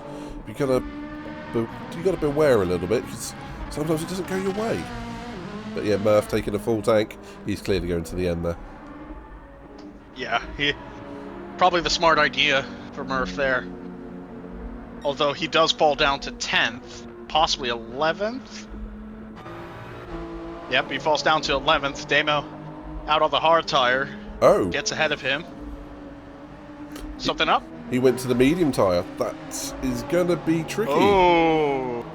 That is going to be tricky. Yeah, that's going to be a tall ask. Although, he pitted for the medium tire at the end of lap 7. He went to the end of 20. It might not be that hard of an ask, assuming he's able to change the brake bias to the rear a little bit more. Well, we'll have to see what he does, but out front at the moment, it does look like Coach is now, he's entered his serenity phase. He's just, he's calmed down, he's in P1, lapping very consistently. Phil, after that, after his incident, is now doing the same in P2. Looks like we're seeing the track settle down now as everyone gets ready or starts taking the final stops. Yeah, Coach is one of those guys that's absolutely brilliant in clean air. Once he gets that clean air, there's not much stopping him. And case in point, a couple laps ago, he set his personal best at 150.9, and that's on the medium tire. Whereas Ziggy's fast lap is on the softs at 150.1. Ziggy in a battle with Iceman for in a battle with Iceman for P5, and also in a battle with himself to stay on the track. Yeah, probably the most difficult part of the track to stay on. Oh, that was thankfully no penalty for him. Yeah. I will say, shout out to Sparky, currently running in 3rd right now. He's had a little bit of issues today, but he's kept it clean for the most part, and he's running a very solid race. He's running on the hard tire right now, so he's probably thinking maybe not go to the end, but towards the later portions, very later portions of the race, pit for the softs and be done with it. Yeah, entirely possible. He had quite a successful sprint race as well, so he's clearly hooked up around it, even if the McLaren isn't, from what we've seen, overly suited the track, but he's just getting the best out of himself, and that's all he can ask of himself, and picking up a good haul of points, and maybe another podium. Yeah, that's something that he's been chasing for a bit. He'll be glad to take another podium here, especially around a track that's not been so kind to him today. I think a few drivers can say that. It does bite, doesn't it? Yes, it does. It's narrow, and it does not like you very much, this track. Iceman, well, this is interesting. He's coming in. No damage. The tires looked like they could have done a few more laps, but I think he's just had enough of the hard tire. It did look like he was struggling for raw grip out there. His lap times were a little bit inconsistent. Maybe he just flat out wasn't enjoying them. No, and I don't blame him. Around some tracks, the hards are a very hard tire to use. Pun intended? Yeah. Just checking. That's freed Ziggy for 5th place. Sarah, she's probably going to be coming in for one last stop on the medium tire if I were to guess in the next lap. Because those softs all around do not look good on that 9 car. She's made her bet with those tires. Unfortunately, it's not working out right now. Just a thought, I wonder if Iceman has pitted in relation to Murph to ensure a bit of an overcut to make sure he stays ahead of him, rather than cycle around on those hard tyres. Just a thought, I wonder if he's considered that. And he's also got Gary up with him as well, so maybe he's seen the gap in the deltas and he's has just a pure tactical change. Could be. If that is, that might be a really smart decision on Iceman's part. Because he's gone ahead of Gary, who is on a lap or two older tires than him. And both of them are in cars that are very front heavy and will wear those fronts down. So, if worst comes to wear, that one wasn't intentional. Iceman might be in a good position to finish ahead of Gary by the end of this one.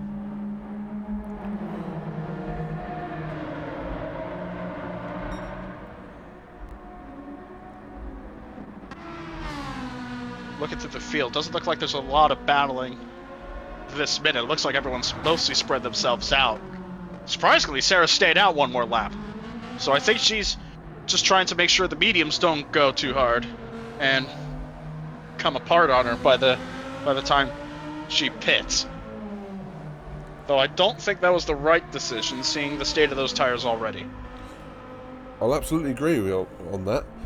I will, however, ask a counterpoint.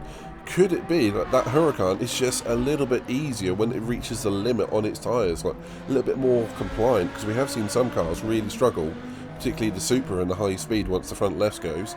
And it does look like Sarah's still in control of that Huracan at the moment. It looks like it is doing what she wants, if giving up a little bit of pace.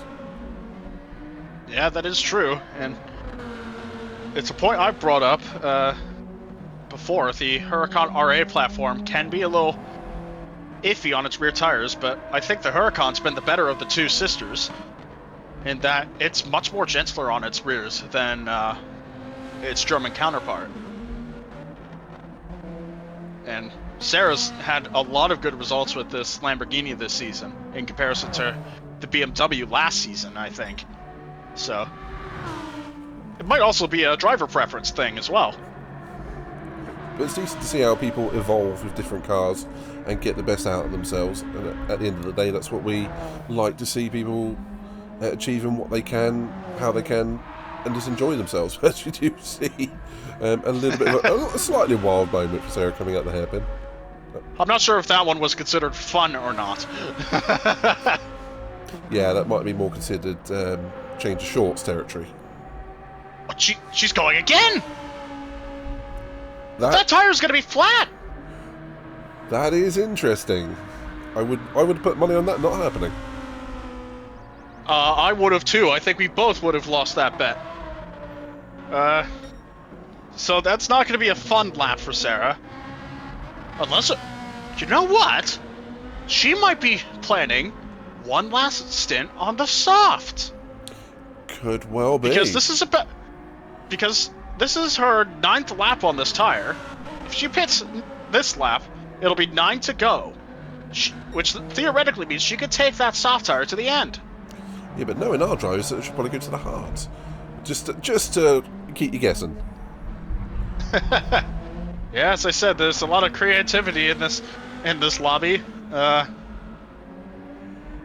This is certainly one of those strategies, and I have a hunch now.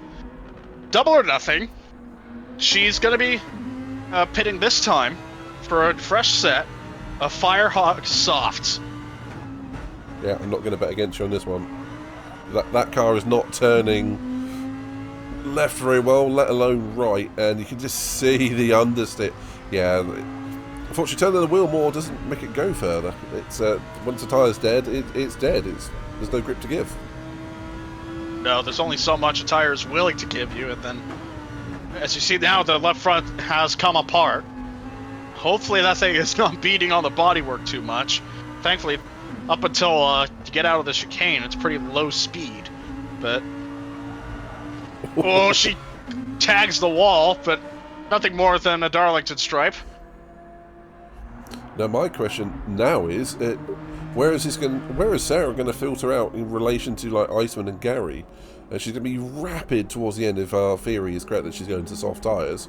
But is this middle stint here going to have cost her too much time? I guess we'll find out. Well, I don't think she's going to be taking as much fuel as the other two guys did either, because we've only got 10 laps left. Well, closer to 9. But I don't know, it's just they haven't even gone through the tunnel. Now Iceman goes through the tunnel. So if that Huracan gets 10 laps worth, she might filter in right behind Gary here. Well, it's going to be a sprint to the end now, and got to say, the front drivers as well, like Coach and Phil and Sparky, even Lyle, I've got to be thinking the same thing at this point, soft tyres to the end. Yeah, that's what I'm thinking here too. Those guys have done a great job keeping their tires in check. I was thinking Sparky might go to the end on a soft tire, but seeing how Phil and Coach are racing, I think they're also going to be of a similar mind. Although I will say Phil right now has his windshield full of the number 4 Lamborghini of DJ Cypher, who's not had a very easy feature race today. Yeah, it's been unfortunate for him. He's had quite a few good races this season, but sometimes the races, they just don't come together for you, and this is one for DJ this week, and he does like to deconstruct his races afterwards, and at the very least, hopefully he can learn something from it and then come back stronger for the next event. Yeah, no doubt he's going to be going over what happened this race to avoid at the finale at Interlagos. One can a little bit of a battle going on between Sarah and Murph. She's filtered out behind Murph, so she'll have that blue-purple pearlescent Supra to worry about for at least a little bit before she gets up to Gary and Iceman.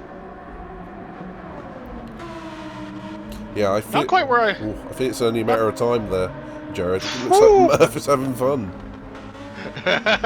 It's better to have fun sideways than understeering into a wall, I say, but that unfortunately lost him the momentum to hold on to 8th place, and Sarah makes easy work of him.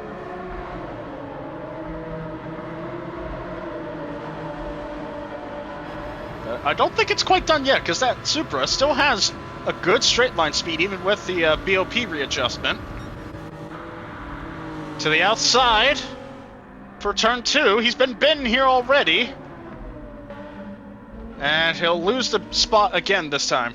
Thankfully, no contact, no wall hitting. Yeah, I think it was inevitable at the end of the day. Those fresh soft tyres, way too much grip for Murph to fight. And I still think he's going to be... Yeah, those tyres are going to be awkward at best towards the end of lap 34. His tyres are already looking a little bit second-hand. Another battle brewing right now is the battle for 4th between Lyle and Ziggy. Lyle's hit the wall again, so it's more left front damage for that number 3 Ferrari, but I think this is within his window to pit. And I must say, Ziggy has been really driving his tail off, making this happen, as we see Lyle and Ziggy both come in. So they're both going for the softs, I imagine, right? They've got to be, and you can only think as well, Lyle's going to be longer in the pits for the repairs, but Ziggy's he's got slightly less fuel. But that said, that 4C is quite efficient on fuel. So this is going to be a battle of the pit stops, and Iceman, he's not going to be close enough to bother these guys coming out of the pits. This is a straight fight for P4. Yeah, this is going to be interesting. Ziggy gets the pit out, so he's first out. I believe Ziggy has beaten Lyle out of the pit lane. He has it. It's a set of softs on the 873 Alfa Romeo, and it's a set of softs on the number 3 Ferrari. Iceman just crossed the line, so you are right. He's not close enough to challenge these two for 5th. But now that makes me wonder, when are we going to see the leaders come in? Well, we were saying earlier on that Coach, he does his own thing. It does look like Phil's very much mirroring him today. Both of these gentlemen obviously performing at a very high level today. And, well, they're still going at it. It's only a few seconds between the pair of them. So, I think if they're running the same strategy, it would kind of make sense to see them this close together as well. Coach stays out for one more. 6 to go at the line for him. Phil, however, does come in. So he's going to try the undercut on that 5 Supra. Yeah, one thing we do know is the undercut is quite powerful around here, particularly if there's less fuel to go on board. So Phil, in with a possibility of perhaps stealing the lead if this pit stop can be done quickly. Yeah, we'll see how much fuel he puts in. He puts a little less than 2/5 of the tank in. Sparky takes 2nd place for the time being. Damo also had a pit stop. He's rejoining in 11th. And I think Phil is on the soft tire. So pressure's on for Coach to answer here. Interestingly, I was watching Sparky and he almost feigned to go into the pits and then almost looked like he changed his mind. So, strange one there from Sparky, but either way, he's running in P2. I don't think he has enough fuel to circulate even in fuel mode 6 to get to the end, so yes, he's still going to have to definitely come in. But Phil, P2, can he, or P3 at the moment, P2 on net, it's going to be interesting if he can really hook up this lap. Yeah, he's got to have a perfect outlap right now. Usually on the outlaps you want to be nice and cautious. No, not this time. You want to push, and you want to make up as much ground as possible on the leader so that you have a shot at fighting for the win here. And we're seeing him do just that.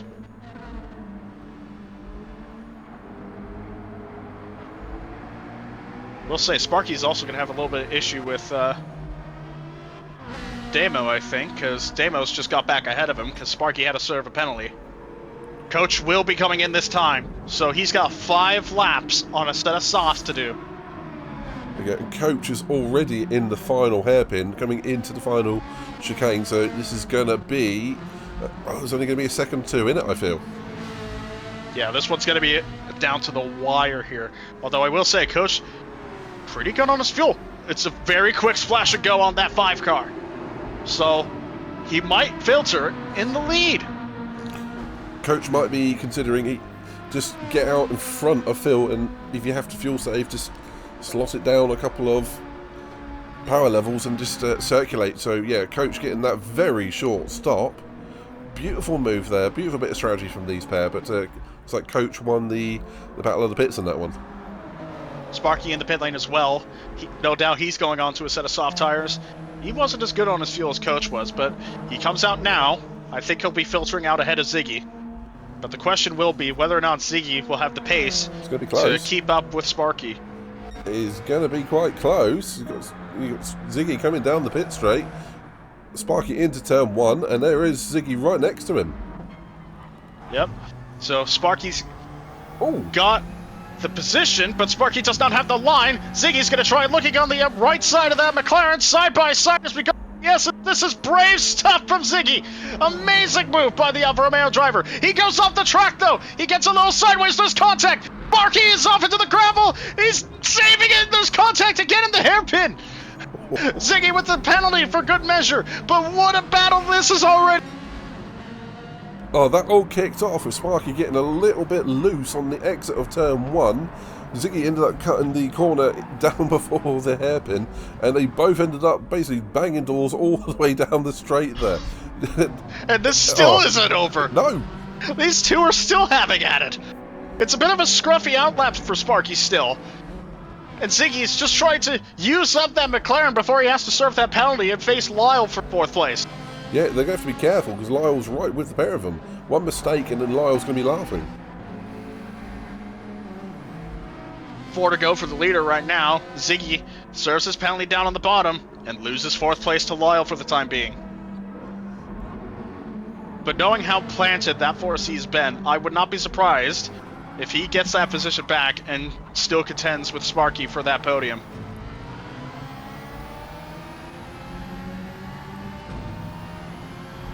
Right on the back of Lyle right now, going through that final sector. You know something that's not really talked about. The Alfa Romeo, not only is it light, it's also a pretty decent straight line car. He's making use of it here. He's on the right side of Lyle, retakes that 4th spot by the nose as they cross the line for 4 to go.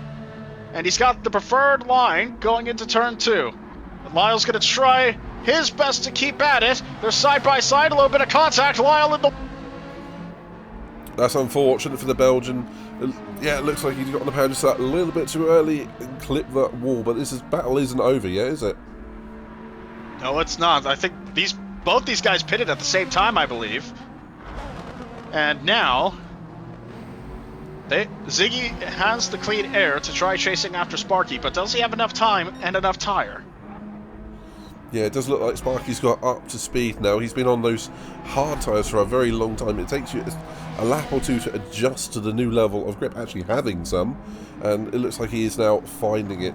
He's going to be a threat for maybe even fastest lap. And to be fair, Coach and Phil are entirely possible for that too, but somewhere in there, Ziggy did set a new fastest lap of the race as well, 1:49.4.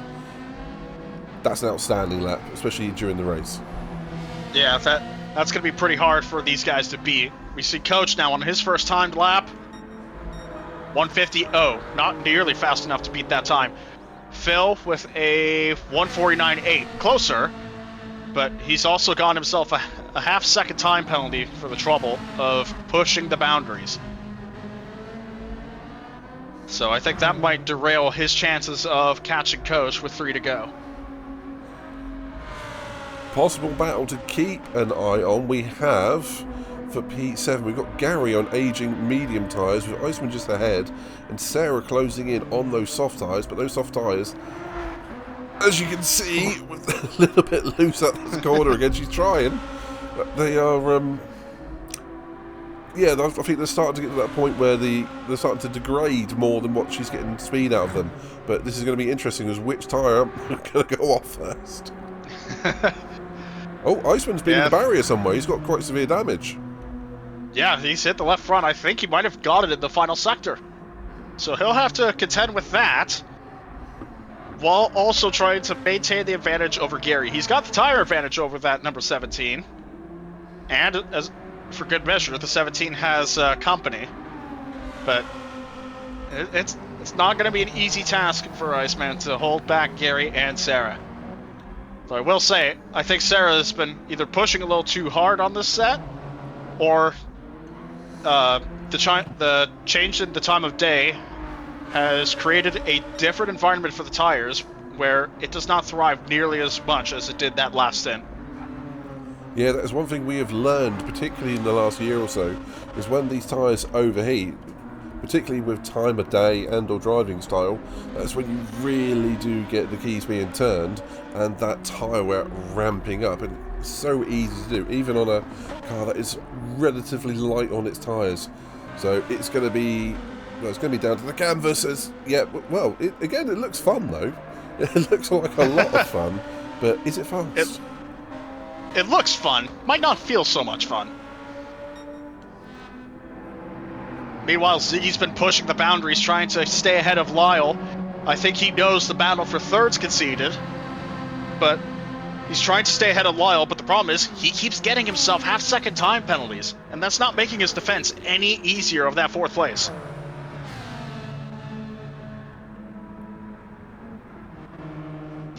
Someone's been in the barrier. Damo, he's had a massive one. Both front and rear demolished on that car.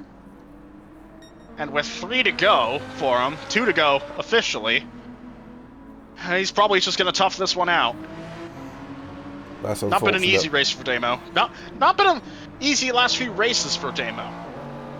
Now you do get a run of form or a run of bad luck when it can all go wrong for you, but crucially it always does turn around eventually, and you just have to keep at it. DJ Cypher in 10th. I think he'll be glad to come away with a 10th place finish, even if this race wasn't quite hit the way he wanted it to go. He's right ahead of Coach right now, who is coming to take that last lap, although Coach picked himself up a half-second time penalty. Not that I think it matters, because he's got a very substantial gap to fill behind him. Ooh, this battle for 7th is nowhere near over. You've got Sarah and Gary right glued together again. Yeah, that's going to be the battle to watch. Although, I have a feeling that 9's tires aren't going to hold up. Though I will say, she's giving it the old college try. Try to give Gary everything she's got.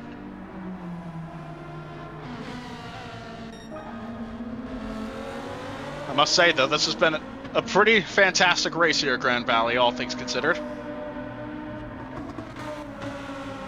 The amount of battles we've seen, the very unique strategy we've seen. It's been fun, I'd say.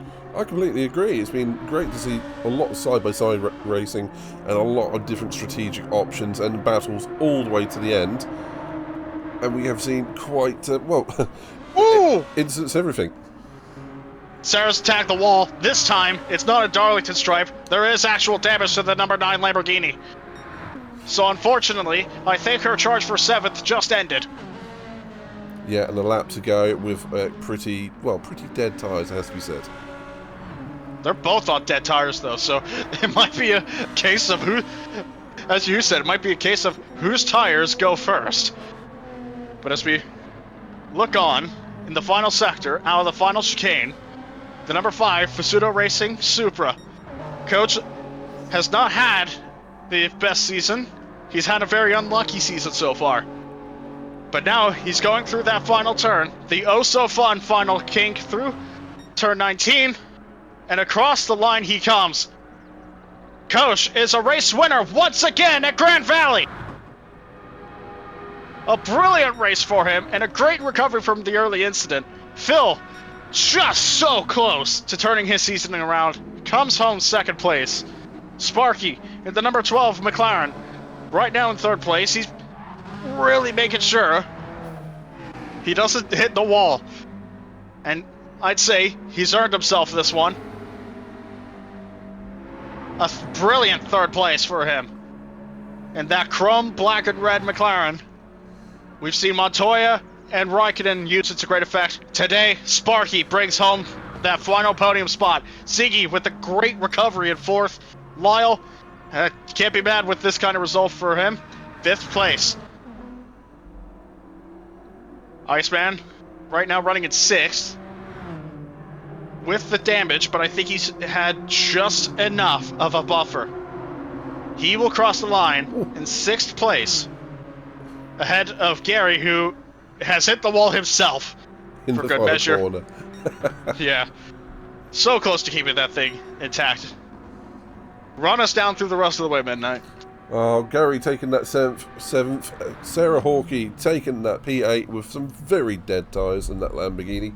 The Huracan doing its job, getting all the way to the end. Murph ran very high earlier on in, but finishing P9. And then we have Dejan Cypher, who's classified in 10th, a lap down, and then Damo in 11th, a pair of laps down. Jared, that was a bit of a thriller at points, wasn't it? Particularly with some incidents and on-track moves and everything. But this track has definitely delivered, and I'm not sure what it's delivered. It's been been an interesting one. Something we're going to have to go away and think about and deconstruct for a while, I feel. Yeah, this was definitely a different kind of race that I'm used to, especially in Nighthawk F1 RST. There was a lot of strategy. There was a lot of weird battling. It was very much kind of a patience kind of track, and we saw the guys with the most patience today come out on top. Phil, Coach, Sparky, Ziggy, even with that lap 1 incident, coming home 4th in that Alfa Romeo. I just cannot sing the praises of that drive enough. Yeah, that's there's been quite a few standout drivers in there, particularly Ziggy recovering from being last at the end of lap 1. and running with that damage, coming back to P4, that's outstanding. But like you say, with Coach Phil and Sparky, very deserved podium standards today. Yeah, those three guys should be patting themselves on the back. They ran a brilliant race.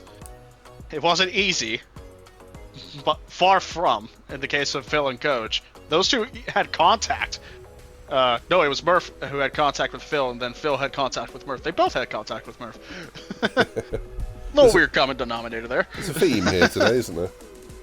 Poor Murph. No disrespect to Murph. He also ran a pretty good race today. Unfortunately, the result didn't show for it, but he had the pace today.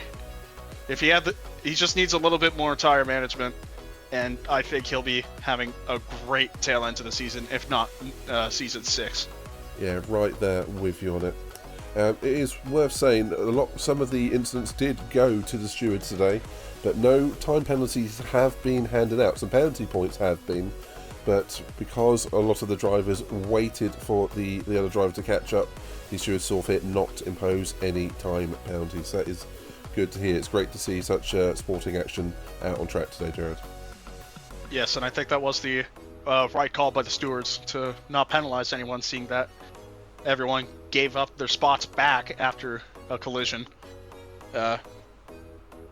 It's a way of promoting clean racing, making sure nobody drove somebody off into the other side of the lake there.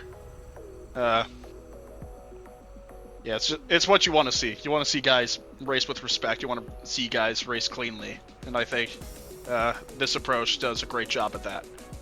Now, the big question, I think I have to ask. You already know what's coming, don't you?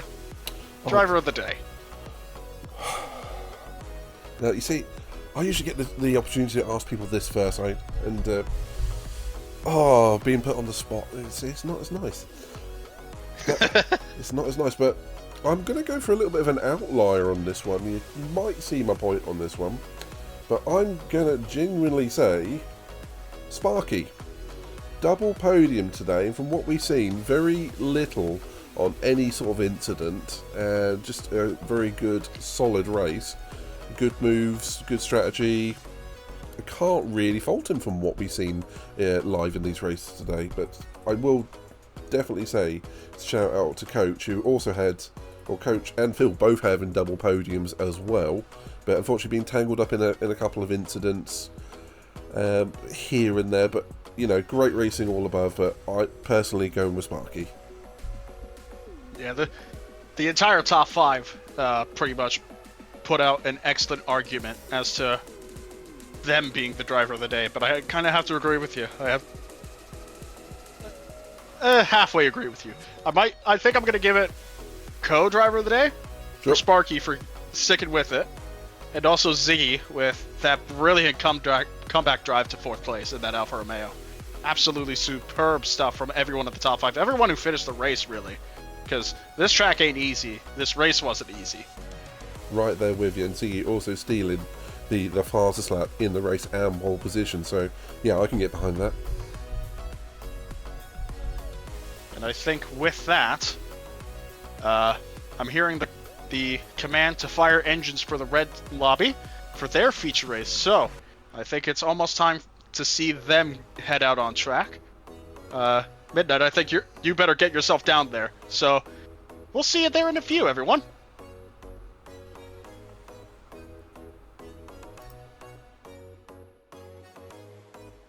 And here we are for the penultimate round in Red Lobby Season 5. Charlie taking pole position again. He loves to get the pole position, start off well. Taking P1, 1 minute 47.6 on the soft tyres. More than half a second clear of the next driver, but equally performing well, Mercedes in that GTR, 1 minute 48.3. Again, soft tyres. But then we are to the reigning champion, Katie Nakai, medium tyres, 1 minute 48.3. Only a hundredth of a second behind P2. He is going to be dangerous here. Watch out for him, particularly off the line.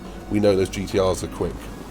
Then P4, Wise Fodderboy, 1 minute 48.7, looking to keep his championship alive, starting P4. Then P5, Sophia herself in that AMG, also medium tyres, 1 minute 49.1. And then in P6 we have Red joining obviously for his second race with us, and to qualify mid-pack he qualifies on the medium tyres with a 149.4. In P7 we then have Midnight ISO on the mediums with a 149.5, so pretty much nothing separates those two. But in P8 we have Nigel Mansell on the mediums with a 150.2. In P9 we then have Nisbet in the on the mediums with a 150.7, and rounding off the grid we have Big Crazy Bertie in P10 on the mediums with a 151.2. And I hear another driver is joining us for the feature race, Pedro, but unfortunately he just couldn't join us for the qualifying session, so he will start at the back of the grid. So he's got a bit of a difficult task on his hands to try and get a good result from the back of the grid, but I wouldn't write him off. Yeah, he'll certainly move forwards, and it's what he does best. So he'll keep his head down, and as long as he stays out of any trouble, you'll see him do well. But we've got to say, Sarah, this is the one where Katie Lekai can win the title, and it's all going his way at the moment. Just wants a good result, and we'll see what he can do. But it's not going to be an easy one for him. He's got some very fast drivers ahead and directly around him, particularly from those like Sophia, Fodder, Mercedes and Charlie. All of them very capable of taking even the win here today, so watch out for each and every one of them. But you gotta say, this is a high wear track. We're going to see, I think, Charlie and Mercedes in quite quickly. Maybe some multi-stop strategies. We have seen some one stops, lots of two stops this season, maybe even a free stop here. It's one of those where the undercut, the fresh tyres really does give you some raw speed around here. So watch what they do, is my opinion on that one. Anyone you're going to keep a close eye on? I want to see how Red gets on in his second race with us. Obviously his first visit to the Red lobby, so it could be quite an interesting race for him. And obviously hopefully that he does well again. He did obviously an amazing job for his initial race with us in the blue lobby last time out, so eager to see what he does. But I think obviously Fodder starting in P4, I think it's kind of a good position. Obviously the front two are on softs, so he'll be able to stay out a little bit longer than those two guys. So if he gets away nice and clean, and maybe he might be on the back of KJ the Kai. Every potential there, sir. With that in mind, I think it's time to get down to the racetrack and let the commentators do their thing and see how it goes out on track. So with that in mind, enjoy the race. Right, so just waiting for the lights to go out here at Gran Valley, Highway 1 on the red lobby, round 9. We've got Charlie in the BMW on pole on softs, Mercedes on softs as well. Mercedes looking to take the early lead. All the other cars are on medium tyres, so Charlie and Mercedes looking for a very quick getaway. Although, Katie the Kai going around the outside of Charlie here. Ooh, squeezing Katie the Kai into the barrier nearly, but Sophia in P4. We've already got an early battle between Fodder and Red here for that P5 position. But has everyone managed to get away, Louis? Yeah, it looks like everyone's managed to get away. So we've had a few movers at the grid. We've had McManley wasn't with us for the sprint race, who's got up from P12 to P8 already. And Fodder, unfortunately, with that Porsche not being the best off the line, has dropped down from 4th to 6th place. So we've had a couple of position changes, but everyone's still running. Everyone's still pointing in the right direction, which is the most important thing. That's what we love to hear, that everyone's facing the right direction. And yeah, I'm sure Fodder, as much as he loves that Porsche, I don't think he likes the start with that Porsche. But McManley, like I say, already managing to get up to P7, having a little bit of a brief battle with Nigel in the other Ferrari. Good to see him climbing up the grid this quick. Having a little look out front, we've still got Mercedes, a very commanding lead so far. Charlie holding off that P2 at the moment, but Katie the Kai, I don't think it's going to take him long to get past Charlie here. Obviously, Katie the Kai got the slight advantage over Charlie, being on the medium tyres. Everyone else going single file, mostly, through the chicane here. Looks like Pedro managing to get that move done on Nisbet as he took a very narrow line. And Midnight looking potentially to overtake both of them into this turn 1.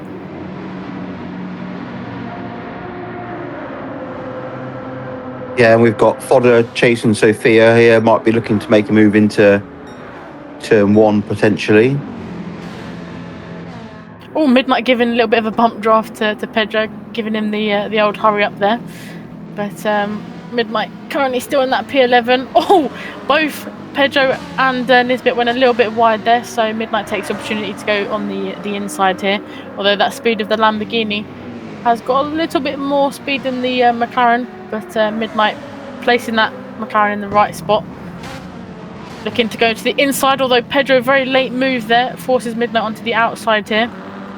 Midnight definitely not backing out of it though, trying to bring the fight to Pedro and Nisbet in front. But having a little look further up in front.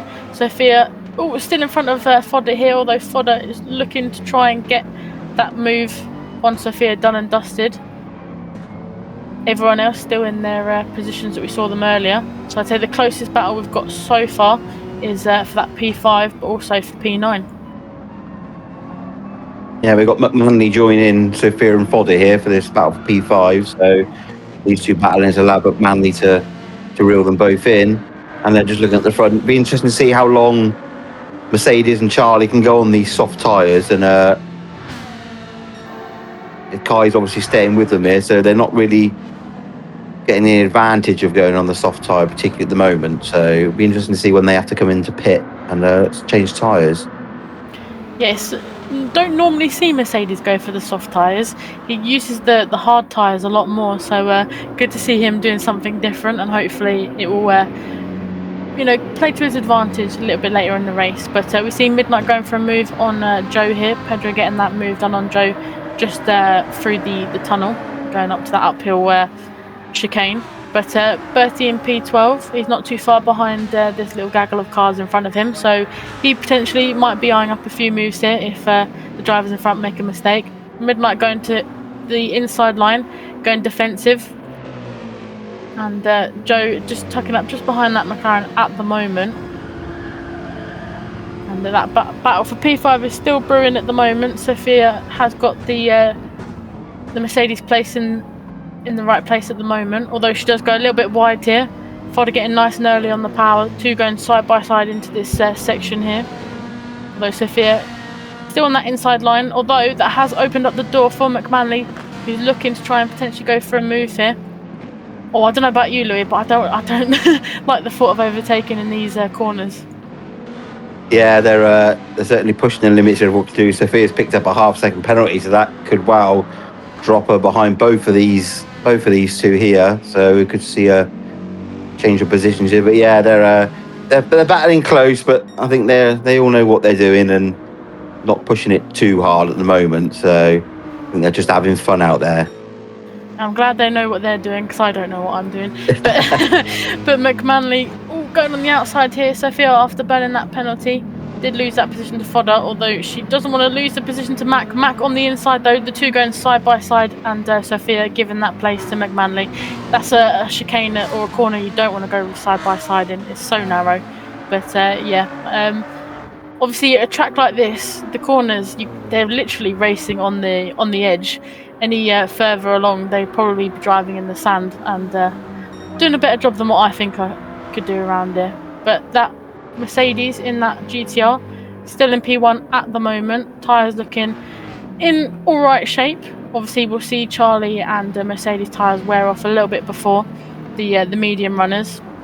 Obviously Kai is the front runner of those medium runners, and he's hunting down Charlie, and I don't think it's going to take him too long, but Charlie will definitely be feeling the pressure from KD the Kai here. Yeah, absolutely. Yeah, and those soft tyres are starting to wear quite hard now. He's already, that front left is starting to look a bit unhappy already. So I think another lap or so, and that tyre advantage will definitely swapped over to Kai on the mediums. And we did see Sophia got past Fodder, but that position seems to change back again. Sorry, she got in front of Mac, and Mac's gone wide. And he's lost time there, but no damage, thankfully, for him. So he's just gone wide. So he'll trying to catch that gap back up now to Sophia and get back in that battle. Yeah, although doing well, obviously very late addition to the grid. Maybe doesn't have a lot of practice laps underneath him, so to jump in and already to be in P7 after 4 laps is definitely a good showing from McManley there. Although McManley pulls to the inside, tries to break the slipstream for Nigel behind, although Nigel does follow him, swerving down the straight there. Pedro probably was looking on thinking, what are the 2 Ferraris doing in front of me? Is that a weird Ferrari strategy cooking up there? But oh, Nigel goes wide and nearly hits the barrier, and Pedro getting the better momentum out of that chicane promotes Pedro into P8, and he'll be on the charge to try and catch up McManley here. I was just going up to Katie the Kai. Obviously, you, like I said earlier, you and Katie the Kai used to battling each other on track.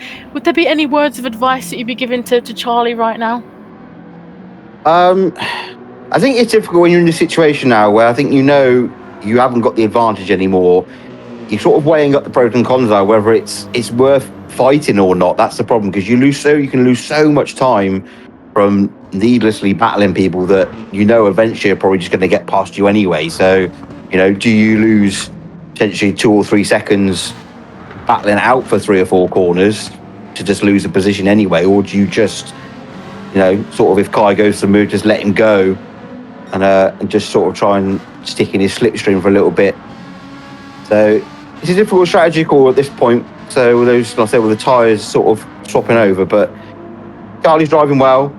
He's keeping him behind him, so I'm sure Kai's just sat there patiently, just thinking, well, I know at some point these tyres are going to go off for these 2 in front, and they'll probably both end up pitting in the next couple of laps, I'd imagine, anyway. So the pace has dropped off quite dramatically from the first couple of laps here. Yeah, it's definitely the predator hunting his prey at the moment for Katie the Kai. Like you say, obviously he probably knows the tyre choice for the 2 in front of him. So like you say, maybe biding his time, or potentially if the 2 in front do try and stick it out for a little bit longer, he'll try and go for some moves. But obviously, like you say, Katie the Kai. Oh, Charlie hitting the. Oh no! Again, GT7 doing funny things to me again. But after that, he's still using his dark arts even in the feature race. He's trying to put people off by pretending to crash into the wall. I was going to say, what is this magic, Charlie? You need to stop doing it. You're giving me like mini heart attacks. But he does pit off of those soft tyres, so that answers that question and promotes Katie the Kai into that P2 position. A little bit of change of position as well. Midnight getting up to P8, forcing Nigel onto that inside line. Nigel trying to cut back. Oh, nearly forcing Midnight into the barrier there. That was a close call between the 2. But Midnight into that P8 position. Bertie and Nisbet having a little bit of a fight towards the back end of the grid, and Charlie comes out in P12 at the moment with a fresh set of mediums. Yeah, and I think Mac must have had a problem somewhere, because he's dropped behind Pedro and quite far back from Sophia, so we've obviously missed that, but he's obviously had a bit of an excursion somewhere. Well, a lot of drivers kicking up some sand and dirt there, trying to throw each other off. But yeah, I think obviously it must have missed that from Mac, potentially going wide, or Pedro maybe went for an aggressive move that we didn't see off camera. But yeah, Pedro into that P6 position at the moment. I'm just having a look at everyone's tyres. They look pretty much in okay condition. Obviously there's some cars that have burnt through their tyres a little bit more. But I was going to say, Red into that P3 position. Obviously this is only his second Nighthawk Racing feature race, so he's doing a really good job so far. But I think the battle for the lead is about to heat up, Lloyd, between the 2 GTRs. Yes, absolutely. I think this is where we see Mercedes there. Look, it's just that smart, let him go past. He's going to have me anyway. So we'll just let him go. There's no point. I think he'll be pitting the end of this lap anyway. So there's no point trying to cause too much chaos when you're going to be coming in the pits anyway. So smart driving there from Mercedes. Yeah, I was going to say those soft tyres definitely look like they've seen much better days. But like I say, obviously it's just shows, obviously Mercedes knows his surroundings quite well. He knew Katie the Kai had the overspeed, has the better tyres, didn't want to fight it too much, and obviously cause the 2 to come together. So yeah, like you say, smart racing by Mercedes there. And hopefully, obviously he'll be coming into the pits, we assume, You never know, he might want to drive on the rims, but don't think it's the optimal thing to do. But hopefully that will put him into a second stint and quite high up. But Red looks like he's closing that gap to Mercedes at the moment, so it's that kind of agonising thing for Mercedes. He wants to get into the pits as soon as he can, doesn't want to lose too many positions. But having a look, Katie the Kai already pushing it, has got himself a half-second penalty. Yes, well, that's the racer in him. Just, it's foot to the floor all the time, push the limits. And unfortunately, this is what can happen easily, especially around this track, because you've only got to sort of stray ever so slightly off the white line and you get the half-second penalty. So, yes, obviously, that's what I like about Katie the Kai. Even when he's on the lead, he doesn't kind of let off at all. He's always kind of foot to the floor. And obviously, we've seen, like yourself, obviously, as well, both of you winning races with quite a large margin. So we might see a repeat of that. Obviously, it's quite early on. We're only 7 laps in. But obviously, we've got Mercedes coming into the pits off of those very, very worn softs, promoting Red into P2 and Fodder in P3 at the moment. He's having a good race. Obviously, a slight recovery from the start because that Porsche is a bit evil on the starts, but he's got himself back into a podium position, which bodes well for his championship fight, Louis. absolutely, yeah. So I think he's having that fight with Midnight, who's down in P7 at the moment. So advantage definitely is with Fodder at the moment. And just going back to what you're saying about Kai, about pushing the limits all the time, I think for me personally, I think that's how you race. I think it's just keeping in that rhythm of, if that's how you drive and you push the limit all the time. I think sometimes it's easier to make a mistake when you're not pushing and you're trying to sort of take it a bit easy and you're not sort of concentrating and focusing like you normally would. So I always find for me, I drive better if I'm just pushing it as much as I can, which is not good for your tyre wear and your fuel balance, but I just find that I make less mistakes actually sort of trying to push the limits rather than trying to drive it steady. But everyone has their own sort of way of driving and how they manage their race. So, but I think for me and Kai are quite similar in that sense. I think of just keep trying to push and push. So it's definitely interesting. Obviously, you guys pushing it to like 100% all of the time. Obviously, that's how you race and that's how you get the best out of yourselves and the cars. Obviously, telling probably you two to drive to like 95%, you're like, no way. And yeah, it's not in our nature, I don't think, to back out or back off at all. So well, that's why you're both or nothing. I'd say that's why you're both Nighthawk racing champions. So obviously, full credit to you both for racing 100% all of the time. And it makes it more entertaining for us as well, because we never kind of know what you guys are doing. But one yes, thing we absolutely. do know for sure is that you're both very, very fast. But talking about being fast, Midnight looks like he's trying to overtake McManley here. Obviously, he's tucked up behind that Ferrari. Don't think he's got the speed on this one, although he goes to the outside. Well, he might get it done if he gets to switch back here going onto the bridge, although Mac forcing him quite wide. Shuts the door quite violently there. Says you're not overtaking me here, and it looks like Midnight somewhere in that first corner has picked up a half-second penalty, which won't bode well for him getting that P6. Yeah, and we've got Sophia's also got a half-second penalty as well. So a few drivers picking up a couple of little track limit penalties here and there. So, but like I said, it's bound to happen around here quite a lot. It's one of those tracks where you do see a lot of them. Yeah, I couldn't agree with you more. Obviously, like I said earlier, even going like an inch over the white lines, the game's like, nope, you've been bad, and slaps a half-second penalty on them. But obviously, just goes to show that all the drivers are kind of exploring the track limits, seeing what they can and can't do, which is always good. Talking about what you can and can't do, Charlie looked like he was going for a dive bomb on Bertie within the first couple of corners, and I think the two came together. I don't think any of them have got damage from what I've seen. But obviously Charlie very, very eager to get past Bertie and Nisbet here after the very early pit stop. But obviously Bertie and Joe are making his life a little bit harder, making his job harder to get back up to the grid. But obviously, like you say earlier, the softs, they gave you a good start. They do put you kind of out of position a little bit. Yeah, absolutely. And this is a problem you get, see, if you have to make an early pit stop, that you can get caught in traffic from the cars that are now obviously on worn medium tyres. So Charlie's going to be trying to push as much as he can, because obviously he's in a race really at the moment, potentially with Kai, but mostly with Mercedes, who's obviously behind him. But Mercedes took on more fuel at his pit stop, so that's sort of his battle at the moment. So he has just got past, or will be trying to get past B, but like I said, we know the speed of that McLaren up this straight, so it'll be interesting to see how they get on into turn 1 here.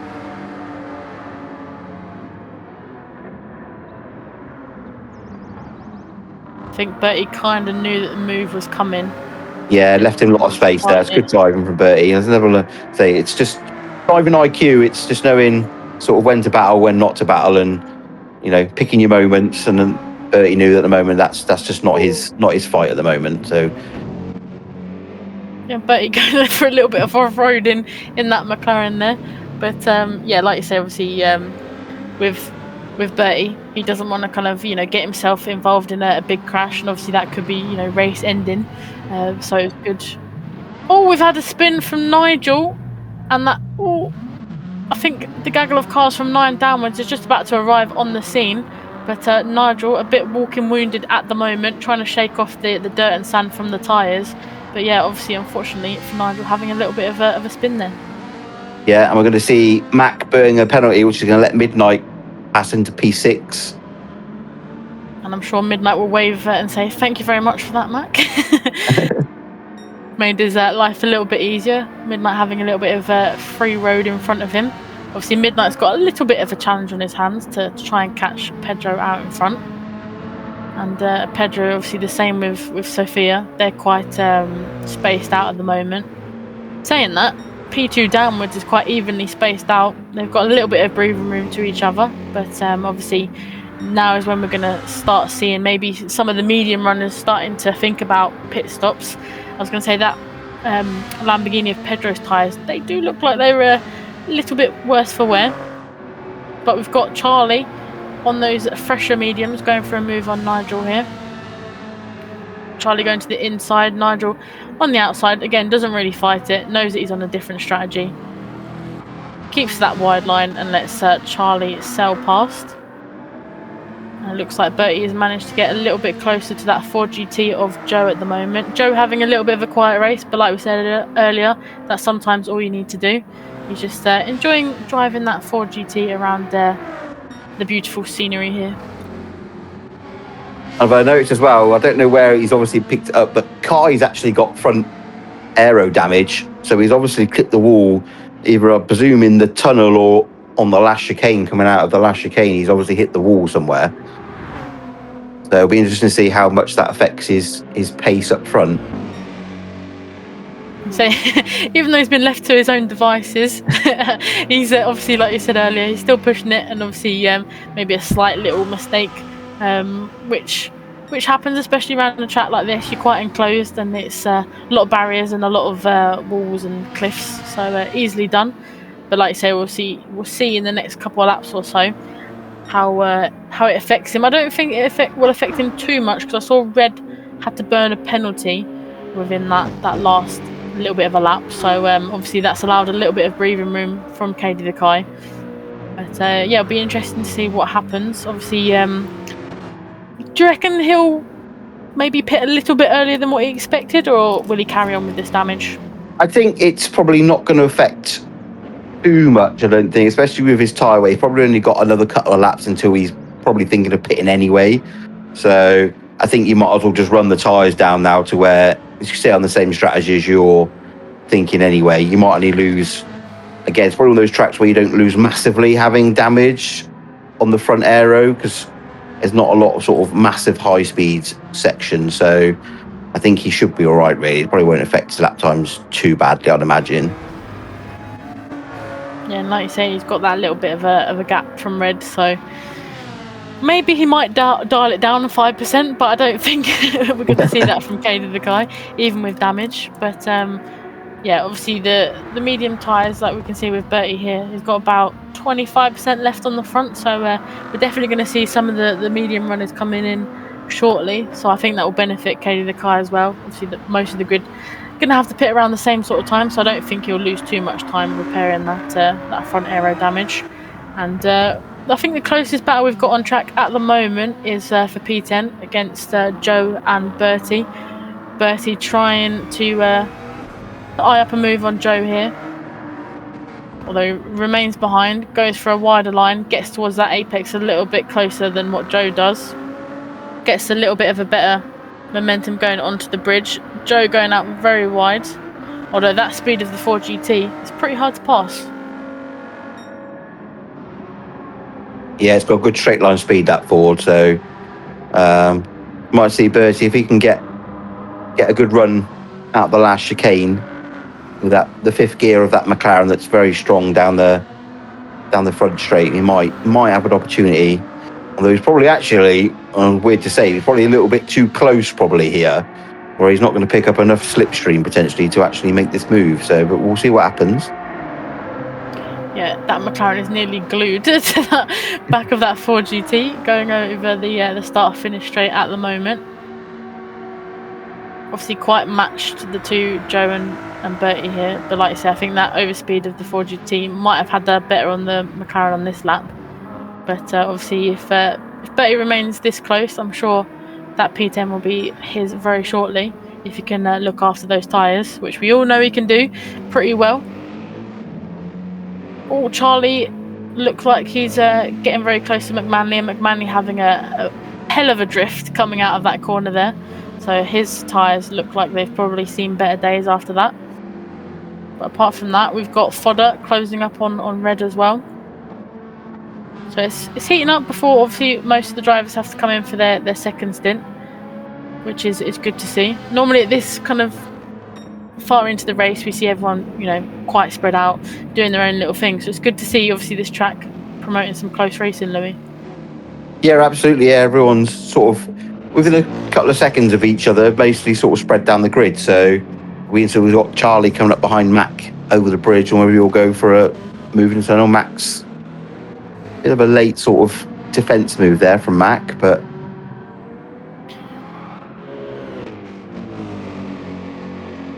it looks like in her quest to try and catch up to fodder and red, Sophia's picked up some damage and she's into the pits. So the first lot of the medium runners are coming in with Sophia.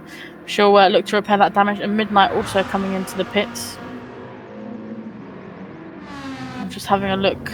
Bertie has managed to get in front of Joe on this lap, which will bode him well for when he has to come into the pits in the next couple of laps.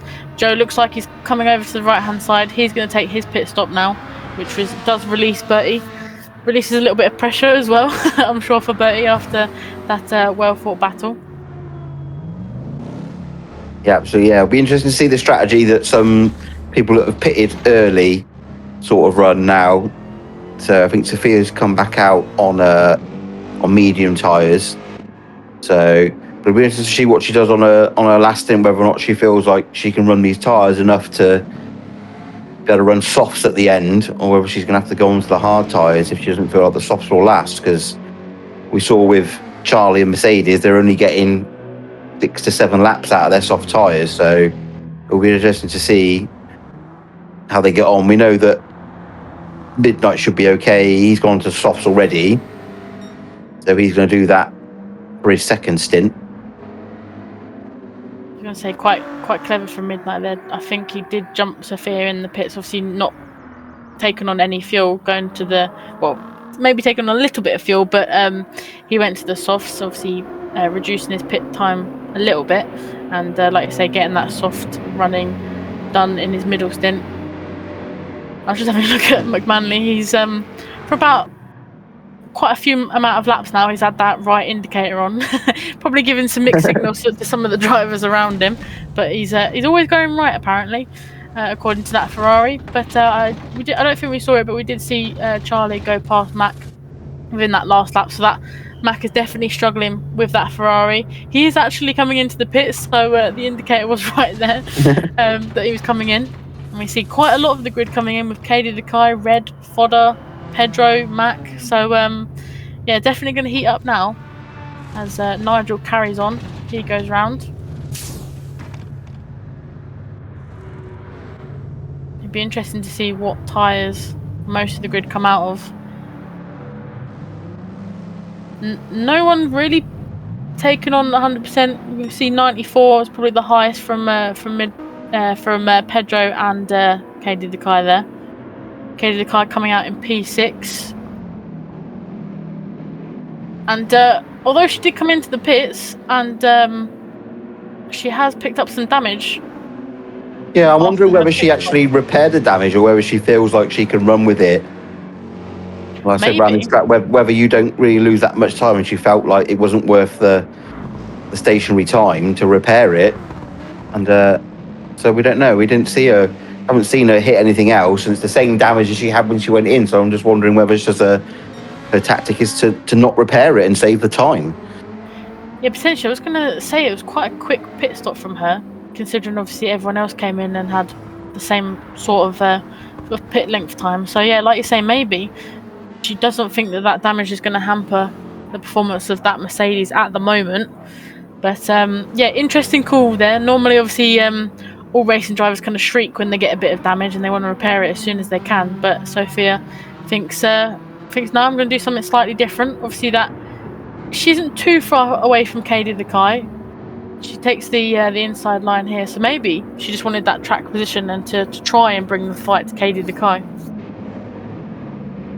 Yeah, potentially. So she might do it on the run this long run with the damage, and then maybe repair it at the next pit stop for when she possibly runs the soft tyres at the end to give her the better pace. But we'll just see what happens there. So it's interesting to see because we've got lots of different strategies going on in the sort of top 4, 5, 6 drivers here. So everyone's a little bit sort of out of sync with each other, really, because we've got Charlie up front, obviously pitted very early.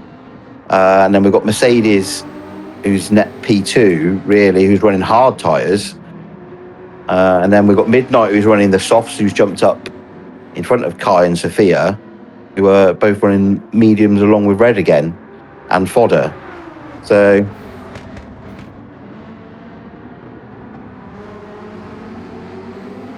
although Bertie, obviously being the meat in the sandwich between Mercedes and Midnight at the moment, his tyres look like they're about to go off, especially that front left. It's got a little bit of rubber left, not much, but it's got some. Yeah, I wonder if Bertie maybe is thinking the massive alternative here of maybe running a set of hard tyres at his pit stop and running to the end and doing a one stop. Yeah, potentially. If anyone can do it, but he definitely can do it. He looks after his tyres pretty well, so I wouldn't say that he couldn't do it. But Midnight has got into P3, and there was a slight mistake from Mercedes, which nearly sent him into a half spin, and Midnight took full advantage of that, sailing past him. But obviously both on very different tyres, like you pointed out earlier. Mercedes on the hard tyres, which obviously interesting choice around here. He's thinking about going long, and it looks like Red has got a little bit closer to Sophia within that last lap or so. Mercedes versus Mercedes. Not the Mercedes you're thinking about, because the Mercedes is in the GTR. It's not confusing at all. One day he might actually drive the Mercedes and make it easier for us.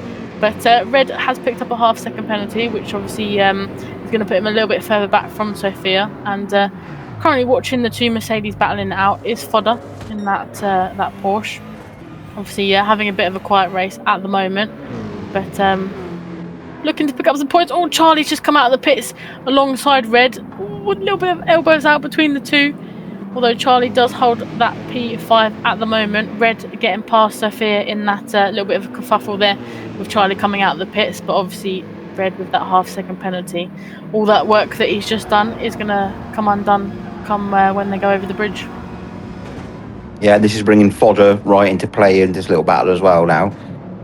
So he'll be watching this closely to see what happens with these three. Charlie's come back out on another set of soft tyres with low fuel, which is why obviously he had a quick stop there. So I think Charlie's going to go obviously for a 3-stop strategy here, which is different to everybody else as well. Yeah, interesting. Obviously he's going to have to try and build that gap as quick as he can to not lose too much time in his next pit stop. But yeah, very interesting strategy there. We don't know if it's the optimal one just yet, but you'd think obviously with how close that everyone is at the moment, it doesn't look like it's going to be the most amazing strategy ever. But But you never know, Charlie's a fast driver. If anyone can try and give it a go, it's definitely him. Although he's already got up to the back of Bertie here. Obviously, Bertie's tyres are definitely not fresh compared to Charlie's. So Charlie managing to get a lot better grip coming out of the corner. But he's trying to force Charlie a little bit into the wall. And saying that though, Charlie did pick up a half-second penalty, so Bertie's tactics definitely did work. Yeah, Bertie wringing out every little last shred of rubber out of those set of tyres there. Yeah, saying that, obviously that's pitting on lap 17 going on to 18. And potentially you might be right with the one stop. Do you reckon he can pull it off from here? I think, he's definitely got the hard tyres will last the 17, 18 laps he's got to go, and he's got enough fuel for it. So if he does decide to, that'll be interesting to see what he comes out on. But he's definitely has got the capability of doing that strategy. So that'll be interesting if he does, as to where that could bring him come near the end of the race. Yeah, and obviously the sun has gone down now as well. So obviously that will bring some lower track temperatures. So could play into Bertie's favour here with those tyres. If he does go onto the hards, he'll be able to look after them a little bit. And we've got reports that Midnight is in the lead. I'm sure he'll be very happy about that. And obviously Katie the Kai has just got past Mercedes in the other GTR, so he'll be breathing down Midnight's neck very shortly. And I'm sure Midnight will be aware of that. Yeah, Bertie came out on soft tyres, so interesting. So he's obviously doing a two stoppers as well, like most people. So very interesting.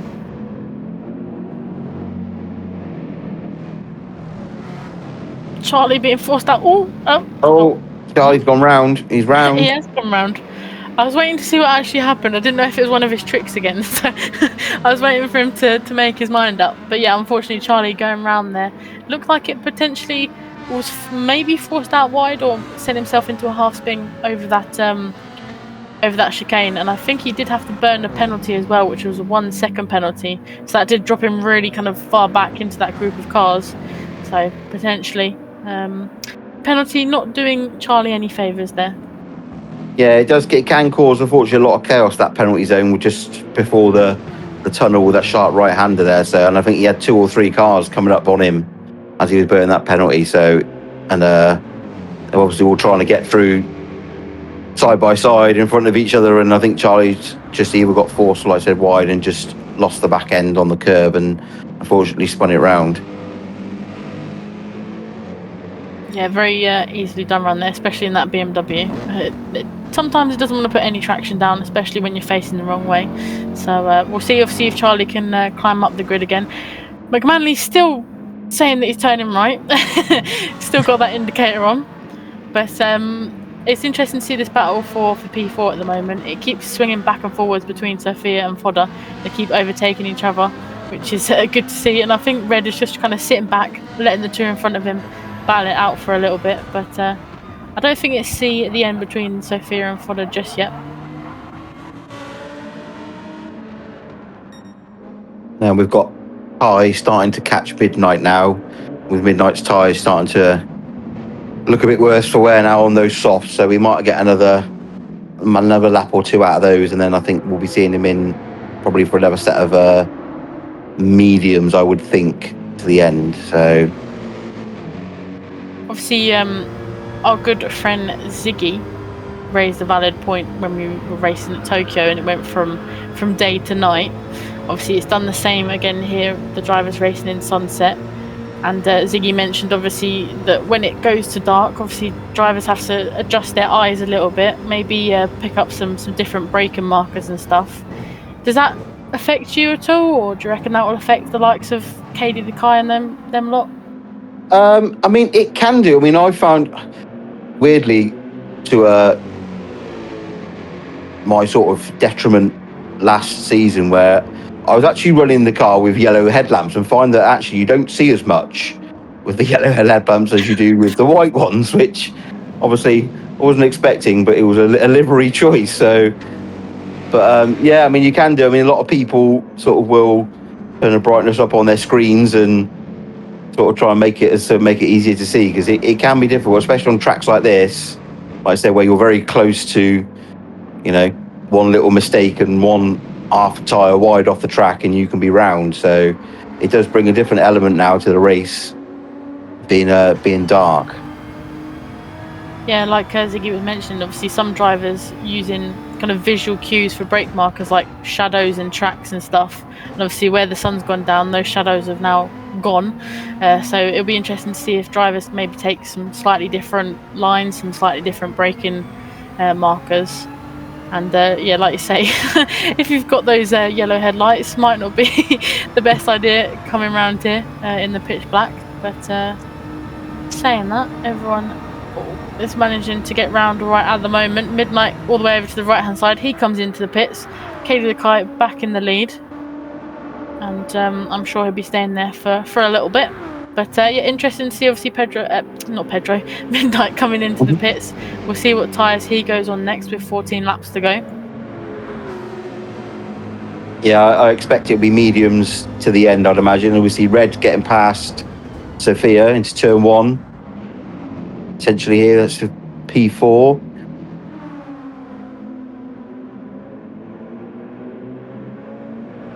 Yeah, it's good to see Red. He's kind of obviously only his second race. He's got himself kind of used to the Nighthawk racing so far. Obviously 2 wins from the Blue Lobby last week, quite a decent result in the sprint race, and he looks like if he can keep up the battle here between Fodder and Sophia, he might set himself up for another good result in the second race. Yeah, absolutely. Yeah, he's definitely doing himself justice here in his first Red Lobby race. So I'm sure he's enjoying it, and he'll want to be staying in these lobbies as long as he can. So we see Max clip the wall there, and it's let Pedro go past. Max starting to struggle. He's got damage now as well, front and left, and I think he's starting to struggle now on those soft tyres. Yeah, it doesn't look like that Ferrari is letting him turn as much as he probably wants to. Although he's still trying to bring the fight to Pedro here. Pedro's probably like, can you back off a little bit? But yeah, obviously McManley, like we said earlier, late joiner, potentially, kind of learning on the fly with some strategy calls, some lines and stuff. As nearly faced the wrong way there. I can imagine him coming into the pits very shortly to get off those worn softs. Yeah, and I've seen Midnight come back out on soft tyres again, so who knows what strategy he's playing out in this man's head. We know he likes he goes beyond the Ferrari strategy. He just likes to do something nobody would even possibly think of. So who knows what he's going to do. I don't know whether he's going to try and run soft tyres 14 laps to the end. I can't imagine he's going to do it, but he'll pull something pull it out of the hat, I'm sure. Yeah, interesting call from Midnight there. Like I say, sometimes pulling the strategies out of the hats, although sometimes they do work in his favour, sometimes not. We'll see if it does work in his favour or not shortly. But yeah, I thought like you, maybe going for the easy route, going for the medium tyres to the end might have, been enough, but not to Midnight. No, he does like to try something different, so I suppose we should have known really that he wasn't going to choose the obvious strategy of just one stop to the end like everyone would normally do. Yeah, always trying to make our job harder, trying to guess what he does and what he's up to. But keeps us on our toes, I guess. And looks like Fodder is quite comfortably in that P3 at the moment, with Red not too far behind. Looks like that Sophia damage might be catching up to her a little bit, because she does, well, looks like the Mercedes in front and that Porsche has got a little bit of the overspeed compared to her. Yeah, I'm wondering now with the tyres wearing down, whether because obviously the lack of now sort of the grip from the tyres is now starting to affect her more with the damage as well. So that might be why she's now starting to drop off a little bit. So I could imagine that she will probably repair it next time she pits. Yeah, I can imagine that Mercedes is probably quite hard to drive at the moment with that damage and the tyres obviously wearing out. So obviously full praise for Sophia to managing to get that Mercedes round the track. Just having a quick a look through the grid. We've still obviously got Joe running in P11, Bertie quite comfortably in P10 at the moment. He's got quite a lot of breathing room from Joe, so I'm sure Bertie, enjoying his first red lobby feature race of the season. You never know, hopefully many more to come for him. But looks like Mac has just come out of the pitch just behind Nigel, his fellow Ferrari driver. Although Nigel looks like he's coming in. Oh no, I thought it was a last minute call coming into the pits. No, he's not. He just took the right hand side. He wanted to dupe me into thinking he was going into the pits, I think. Yes, and I think we've lost Charlie as well. I think he's had a retirement, I think, somewhere. We haven't seen what happened to him, but he's no longer running, so he's obviously retired that BMW. It can be a difficult thing to drive, and I think he's had enough for today. Yeah, potentially maybe seeing the red mist after that kerfuffle coming out of this chicane that we're about to go through with fodder and red. Obviously understandable, but a shame as he was running quite high towards the start of the race. But I don't think it's not the last we've seen of Charlie this season, so hopefully he can come back for round 10 and finish the season on a high, hopefully. But Mercedes, it looks like he's coming into the pits, which will promote Fodder into to P2. I thought Fodder might have been following Mercedes into the pits there, but no, he just wanted a little bit of slipstream. But surely for Mercedes here, I mean, maybe soft, but that's going to 11 laps. That's going to be quite a push to get that GTR round, so I could see him maybe coming out on mediums. Yeah, mediums is definitely the safe option. I think with his softs, I think he only managed 7 or 8 laps at the start of the race. So I think 11's probably pushing it a bit too far, really. So I would imagine a set of mediums to the end here for Mercedes. Taking on quite a lot of fuel for nearly, well, actually saying that GTR probably burns a lot of fuel, so probably needs that amount of fuel to get around those 11 laps. And yet he does go for mediums, so wants to finish the race quite comfortably, and I don't blame him on that front. We were having a look at the two Mercedes going side by side. Jesus Christ, Mac, getting very close to that pit wall entry. I think he was trying to, maybe force Nigel into a pit, but that was a very late call there. I don't know if that was intentional or if he didn't know that the pit wall was coming up. It was quite funny.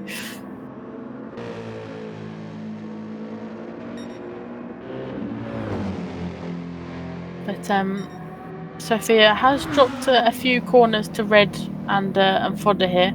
Red backing off from Fodder a little bit here as well. So obviously we're getting to the closing stages of the race. 10 laps to go. I think Katie Dekai will definitely have to come into the pits soon. I don't think he's going to finish the race on those tyres, especially Fodder as well. So we could obviously still see a big change for the podium coming up. Yeah, we'll definitely think the top 6 definitely going to have to stop again. So it'll be interesting to see.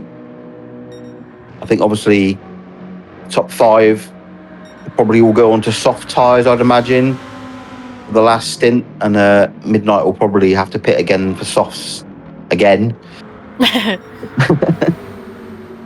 So yeah, it'll be interesting to see where they all come out, especially in sort of how Mercedes can get on in the next few laps if he can push these tyres to close that gap up to the top sort of. I don't think he's going to catch Kai, but could still be on for definitely to be in the podium battle, I think, with Mercedes here.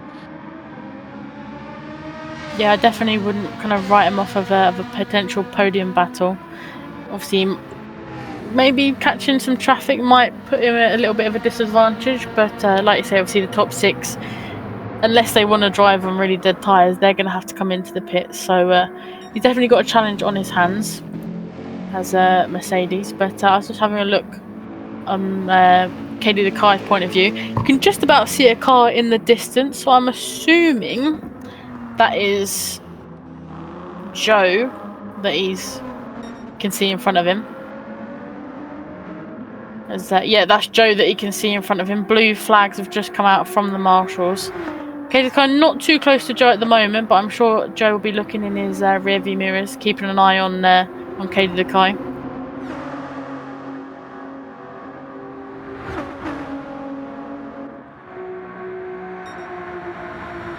We've had a big crash from Nigel. He goes into the concrete wall there. And that does drop him a few positions to McManley and Bertie. Was running quite high was Nigel then. Yeah, it's gonna fortunately ruin his race a bit there, because that's big damage, and he's obviously not that long pitted for the hard tyres to run to the end. So I don't think he's going to want to run all that damage in. I think he's going to have to pit again and get rid of that damage. Otherwise, it's going to be a bit of a pig to drive for the next 9 laps for him. Yeah, I think we're all in the same boat there. Nigel, come into the pits, repair that damage, and hopefully you can have a bit of fun in that Ferrari at the end. But I didn't quite catch the full picture there. I just saw the the flick into the concrete wall. So not sure if anything happened there, or if it was just kind of a small mistake which turned into a big one with the wall being quite close to the track there. But we'll see him come in, repair that damage, and Katie Dekai has gotten past Joe. Joe obviously not fighting it probably too hard. And I know Midnight will say it, and he'll probably want me to say it, but you've got to give it to the Ford GT in these kind of sunset things. That it looks pretty cool with the light on the back of that Ford GT. Yes, it certainly does. Yeah, so almost looks like it's got nitrous burners coming out of it. It definitely does indeed, and obviously I think maybe Ford GT, it doesn't strike me as a car that would be best suited to a track like this. Obviously it did pretty well at the previous rounds, but I don't think, although this start-finish straight here is quite a long straight, the potential of that Ford GT is probably not the best round a track that's quite twisty-turny. Yeah, it's quite difficult to drive. It's not sort of horrendously bad, but it's like that. It is a power car, and so and said it will do good down the front straight, but it is probably quite tricky to navigate through the tight, twisty sections, especially sort of halfway through the lap. So, and I'm just watching Pedro slowly catching up to Sophia here, so that's going to be interesting when they both pit as to whether Sophia repairs that damage, which could allow Pedro to jump her in the pits. So it'll be interesting battle to keep an eye on coming into the last pit stop that should be coming up in the next lap or two, I'd imagine. Yeah, Sophia's gone very wide there. I was quite surprised. Pedro's alongside. He's just backing out there. Sensible from Pedro there, just backing out and letting Sophia take the corner.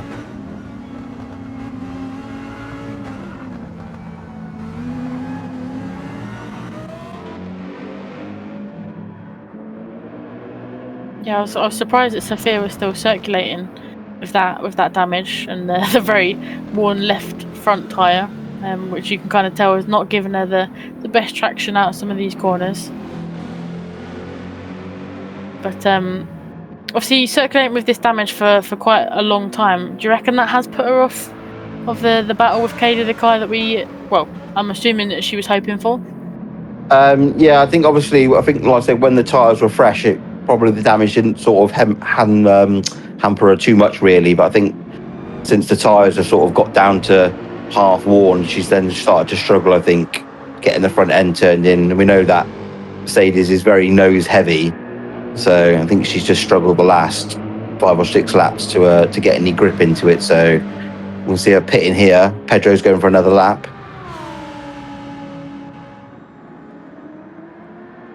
Yeah, that's quite tight for Pedro. Yes, it'll be interesting to see what Sophia does here with her damage, whether she just leaves it, and I'll imagine she'll put a set of soft tyres on.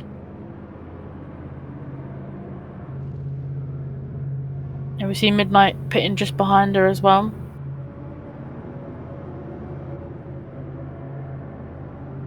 Yeah, she's repairing her damage.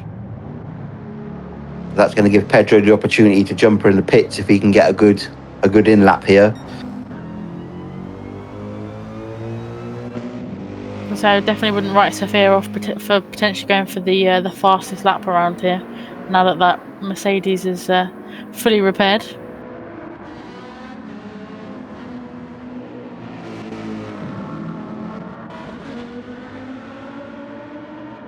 As we join Pedro, who's currently in that P4 position. The fuel light is going. That left front is definitely going somewhere else. But he's coming around onto the bridge here. And I'm just having a look at where Sophia has come out. She's come out in P6. So it's going to be tight between herself and Pedro. Obviously, Pedro will have to pick up some fuel, fresh set of rubber. So I don't know. I think Sophia might jump him again during this pit stop. Yeah, well, she'll be trying to chase Mercedes as well. Mercedes on the medium tyres in front, and Sophia running the soft. So she'll be looking for the next 5 or 6 laps to try and catch Mercedes. As we see the top 3 coming into the pits for their final stops, Katie Kai, Fodder and Red. Surely it's going to be soft for all 3 of them. Yeah, absolutely. Yeah, quick 5 or 6 lap sprint to the end here on soft tyres. So splash of fuel and get going. So yeah, we're interested to see where Pedro comes out in relation to Sophia here.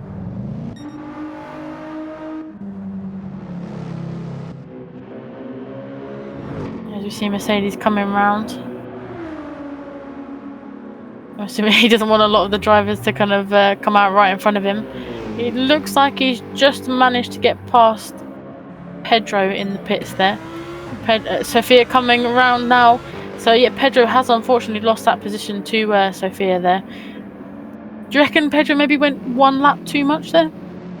Yeah, I think potentially maybe he was just a bit cautious there, thinking doesn't want to run the softs for too long. But I think Sophia had a really good outlap there on those soft tyres and has just managed to sort of negate that difference of having to repair the damage. So yeah, you definitely can't blame him for trying. Obviously, trying to get that jump on Sophia in the pits, but unfortunately, I mean, he's still got 5 laps to go, so it's definitely not over until it's over. He's not too far behind, so obviously the fight is definitely on between those 2. But I think obviously Pedro would probably want it a little bit closer between the 2 than what it is currently. And Midnight's going to oversee this battle as well. And within all of that, Bertie has jumped up to P9. I didn't quite catch the tyres that Midnight went on, but I'm assuming he's gone on to another set of softs. He has gone on to another set of softs, so he's obviously stocked up before he started the race on the soft tyres. That was obviously his strategy from the start. So been interesting to see the different strategies we've had in this race. So people running sort of, 2 stoppers, 3 stoppers, 4 stoppers. So it's been very interesting, but it's now settled down, I think, to the battles we're probably going to have between maybe Sophia, Pedro, Midnight. Probably trying to catch Mercedes, who's on the mediums. He's the one that's sort of out of sync with everybody else. Yeah, we've seen quite the variety of tyres today. Everyone's gone on a bit of everything, which is obviously good to see, and obviously good to see all their strategies, like you say, being different. Sometimes the races, they just kind of invite people using the same sort of strategy every time. But a track like this and the challenges that have been thrown in the driver's way, it's definitely made them think a bit more as to what tyres to go on. And like you say, Midnight going for the what is that? The triple soft stop, which is something that we don't see very often.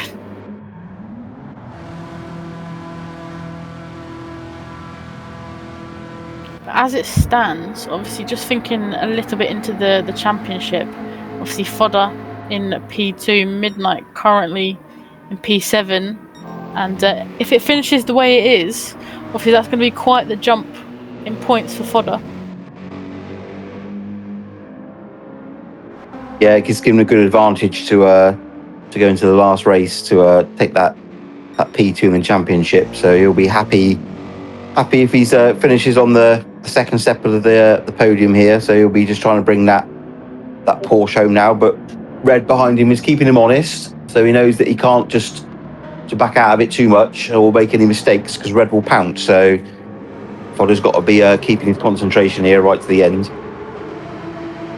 Yeah, and also I thought I didn't notice, but well, I did notice, but we haven't mentioned it. Obviously, using a different livery, going for the old Jägermeister livery on that Porsche, which looks pretty cool, and maybe giving him that edge. Maybe the special livery is giving him the edge to get that P2. But like I said, obviously Red, it's not over just yet. Red is keeping him honest, and I've got to say, thoroughly impressed with Red's performance, especially today. Obviously, we saw his speed at Road Atlanta, but we've definitely seen the speed here again at Grand Valley.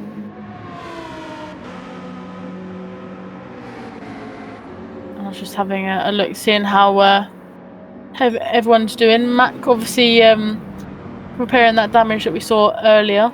He's currently running in P8, probably a little bit lower than what he'd want. Obviously, we know he's quite fast, especially in that Ferrari. But maybe, just maybe, the late edition didn't put him in the best of positions to get quite high points here. But still, any points is better than no points. Yeah, it'll be a little bit disappointing. I think he made a couple of little errors, and he's been in the wall a couple of times and picked up a fair few half-second penalties. So he's not had the easiest of races, like I said, but with probably very little practice and just jumping in, he's done all right. He's done all right for himself. So he'll be disappointed, but he's, like you said, he's still running, and he'll be picking up some points. Yeah, and obviously at this penultimate round, but the closing rounds of the championship, just picking up even, any points is good for the people that he's battling alongside him in the championship. So I'm sure he'll be happy just to be here, just to be picking some points up.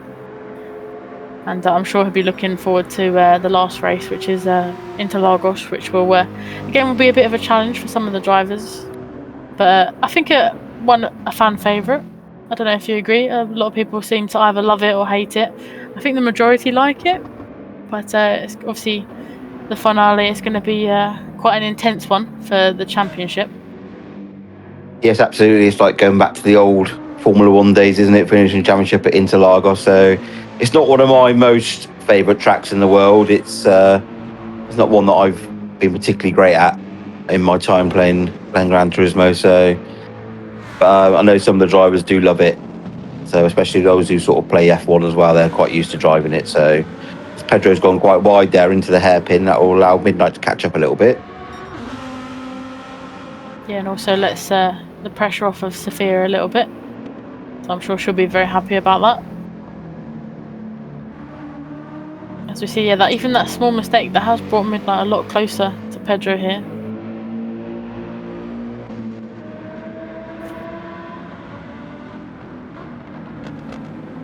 Looks like it's currently going to finish how it is with 9th, 10th and 11th as Joe lets Katie Kai through again. Obviously good race awareness from Joe there, letting Katie Kai through, not hampering him too much under the blue flags, which is always good. I think obviously as well, you're in the lead quite a lot. When you get someone obviously being waved blue flags in front of you, your initial kind of response is get out of the way as quick as you can. But it's obviously good that the driver in front of you has a good race awareness. Yeah, absolutely. Yeah, it's like I said, you do get that sort of initial, or hopefully they don't hold me up or sort of get in the way going through a certain corner or whatever. But as we know, most of the drivers we have here, they're very aware of what's going on. They're very sensible, and they'll always sort of get out of your way in a sensible position and just let you sort of go on your way. So they're always pretty good with stuff like that. Yeah, Mac has lost it in the tunnel, the uphill tunnel leading to that chicane. As we see him spinning the car around. Luckily, though, didn't pick up any damage, so I think he'll be be happy about that.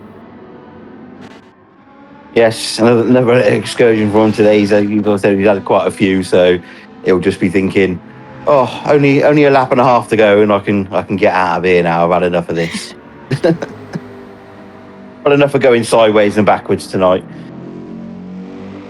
although full praise to him for not getting any damage there. I don't know how he did it within that really tight tunnel, but somehow, maybe just a little kiss to the barrier, but no crash into it, which was good. Oh, saying that, he's gone wide again into turn 1. He's going for the what I'd say probably the suboptimal line there, but that has brought him a little bit closer to Bertie, or Bertie a little bit closer to him. So maybe he just wanted a little bit of company on track, Louis. Yes, quite possibly. He wants just a little battle the last lap and a half, just to keep yourself entertained. It does sometimes when you're sat there just driving around on your own. You think, I wish there was somebody with me just to have a little bit of a drive around with. So yeah, maybe he's just thinking me and Bertie can have a little battle on the last lap. Although both of them glancing the barrier there, sending some paintwork bits flying. I think a lot of these cars will definitely be walking wounded back into the pits, maybe missing quite a few bits of paintwork. But it's well fought for most of the drivers here today. They've done an amazing job, obviously, around a difficult track. Again, this track's kind of like Marmite. You either love it or you hate it. It promotes, obviously, close racing because it's just such a tight track.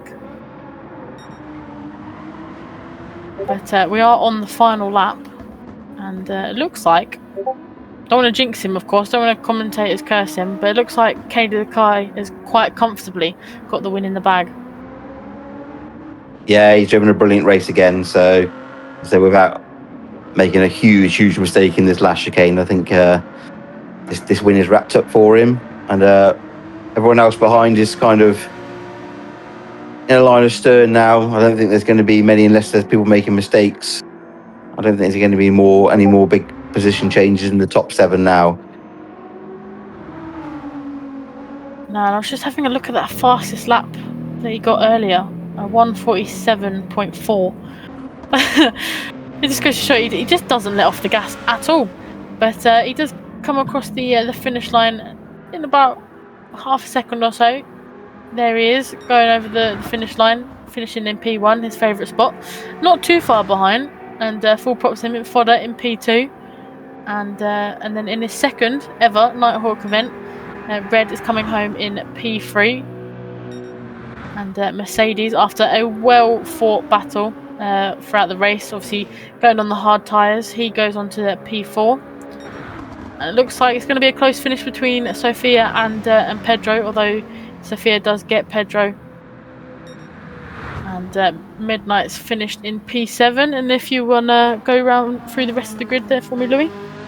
Yeah, we've got Mac coming round now over the bridge with Bertie in reasonably close proximity to him. So coming over here in P8 and P9, and we've got Nigel following round on his nearly worn out soft tyres in P10. And Joe's now finished, who was lapped. It's finished in P11. So as long as Mac gets around this chicane without facing the wrong way, although he's trying, he's going to take P8 ahead of Bertie. I'm sure he's had fun. He'll be sort of pleased, I'm sure, with his drive to finish in P9 here in the red lobby. So, and then we've got Nigel coming out the chicane now, who's going to finish in P10. Yeah, I was just having a look at the tyres on Bertie and Nigel there. They coming home with very, very, very worn tyres, especially Nigel. I think that left rear is just about to go, so I think Nigel will be very glad that this was the last lap and it wasn't going on anymore. But obviously that rounds off the race here at Grand Valley. And what's your thoughts after it, Louis? Yeah, a really good race. Lots of entertainment, lots of good racing there. We saw a few incidents and quite a lot of track limit penalties, as you would probably suspect around here, unfortunately. So there'll be some drivers who will be very happy and some who will be a little bit disappointed, I'm sure. But overall, it was a very good race. Yeah, I couldn't agree with you more. I think for some of the drivers, it's probably quite a challenging race. Obviously, it's quite a thin track. There is some opportunities to overtake, but not a lot. And obviously, the drivers showed that you have to be quite brave to go for some of the overtakes around here into some of these corners. So it was a very good race from all of the drivers, and I think it's going to make our job a little bit harder. But who are you picking for driver of the day? I think there's a couple of sort of names that I'll mention as getting very close. Obviously, Pedro drove a very steady race there. Mercedes sort of using all three tyres. They only want to use all three tyres, I think, in the race. Obviously, Kai with his double win there with the sprint win and the feature race win. But I'm actually going to give it to Red. I think his first race up in the Red lobby had a very good, entertaining sprint race. Did some good overtakes, was good there. And the feature race, finishing on the podium, very consistent pace, very good pace as well. So I think to take P3 on your Red lobby debut, I think I'm going to give it to Red as driver of the day. Yeah, and that's a good shout, to be fair, with Red. Like I say, obviously in the sprint race, maybe a little bit of baptism of fire, getting to know these drivers quite well, quite quickly, especially in the Red lobby. We all know kind of how fast and how aggressive they can be sometimes. But I think, like you said, Red has definitely placed himself very nicely in the Red lobby and is already kind of fighting for those positions. So yeah, I've got to agree with you for Red there. I'd also, obviously, I think Mercedes as well might be a shout, because a double P4 finish, not easy to do, especially around a track like this with the tyre wear that he was facing in that GTR, especially in the feature race. But yeah, I'd agree with you. I'd give it to either Red or Mercedes. But I think that kind of ties us up very nicely to talk about round 10 that we're going to be going into next. Obviously, like we said earlier, going to Brazil, into Lagos. It's going to be, I think the championship's kind of already sewn up with Katie Dekai. He has got a quite healthy lead, and I think today is going to give him an even bigger gap to P2. But obviously, it's not all over for P2 downwards. There's a lot of positions that are up for grabs, and that battle between Fodder and Midnight is still very much alive. So I don't know about you, Louis, but I'm excited to get into the final and to see where everyone finishes. Yeah, absolutely. As I said, we've got some close battles still in the championship for places to be decided, and to see if anybody can take it to Kai in the last race and stop him rounding off the championship with a win. So it'll be interesting to see if anybody steps up and takes the battle to him. So it will be a very intriguing last round to the season. Yeah, I fully agree with that. But before we round off, thank you very much for joining me in the booth again. It's always good getting your views, especially your champion views on some of the drivers and obviously how you drive and stuff. So thank you for joining me. It's been a pleasure again. Absolutely, thoroughly enjoyed it, and hope to join you again for another one. So I'm enjoying my time in the commentary box, and hopefully I'm improving as time goes on. I know I'm a bit of a novice at this, but it's been fun, and it's great to watch. Unfortunately, not been able to race as many races this season I'd like to have done, but it's been fun to watch everyone else and commentate on it. Yeah, full props here. You're doing an amazing job, and yeah, we'll definitely get you on some more. And I think everyone will agree that you're doing an amazing job. But let's go see what some of the drivers had to say in the podium room. Get their thoughts and feelings after the difficult race, and then we'll see you in the final. Been a pleasure. Thank you very much. Yippee!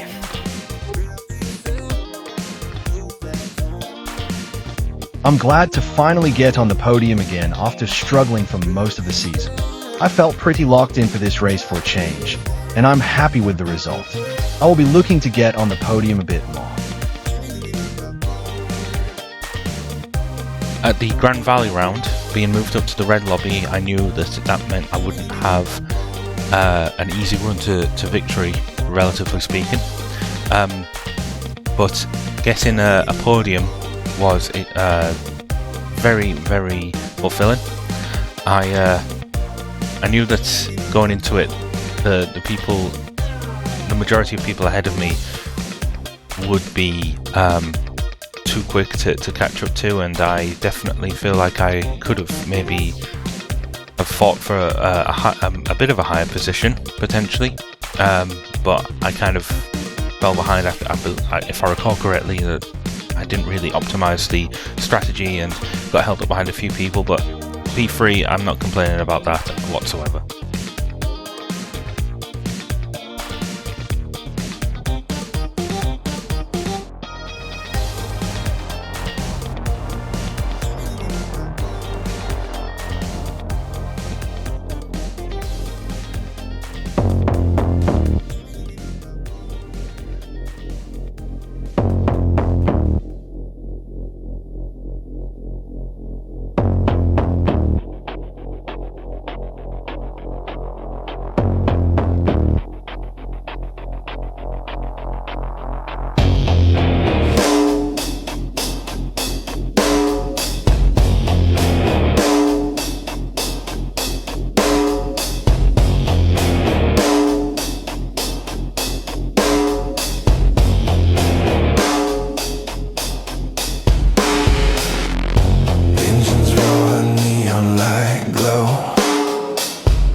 Race, the thrill of speed taking place. Defend the lead, it's not a chase. Gran Turismo sets the pace.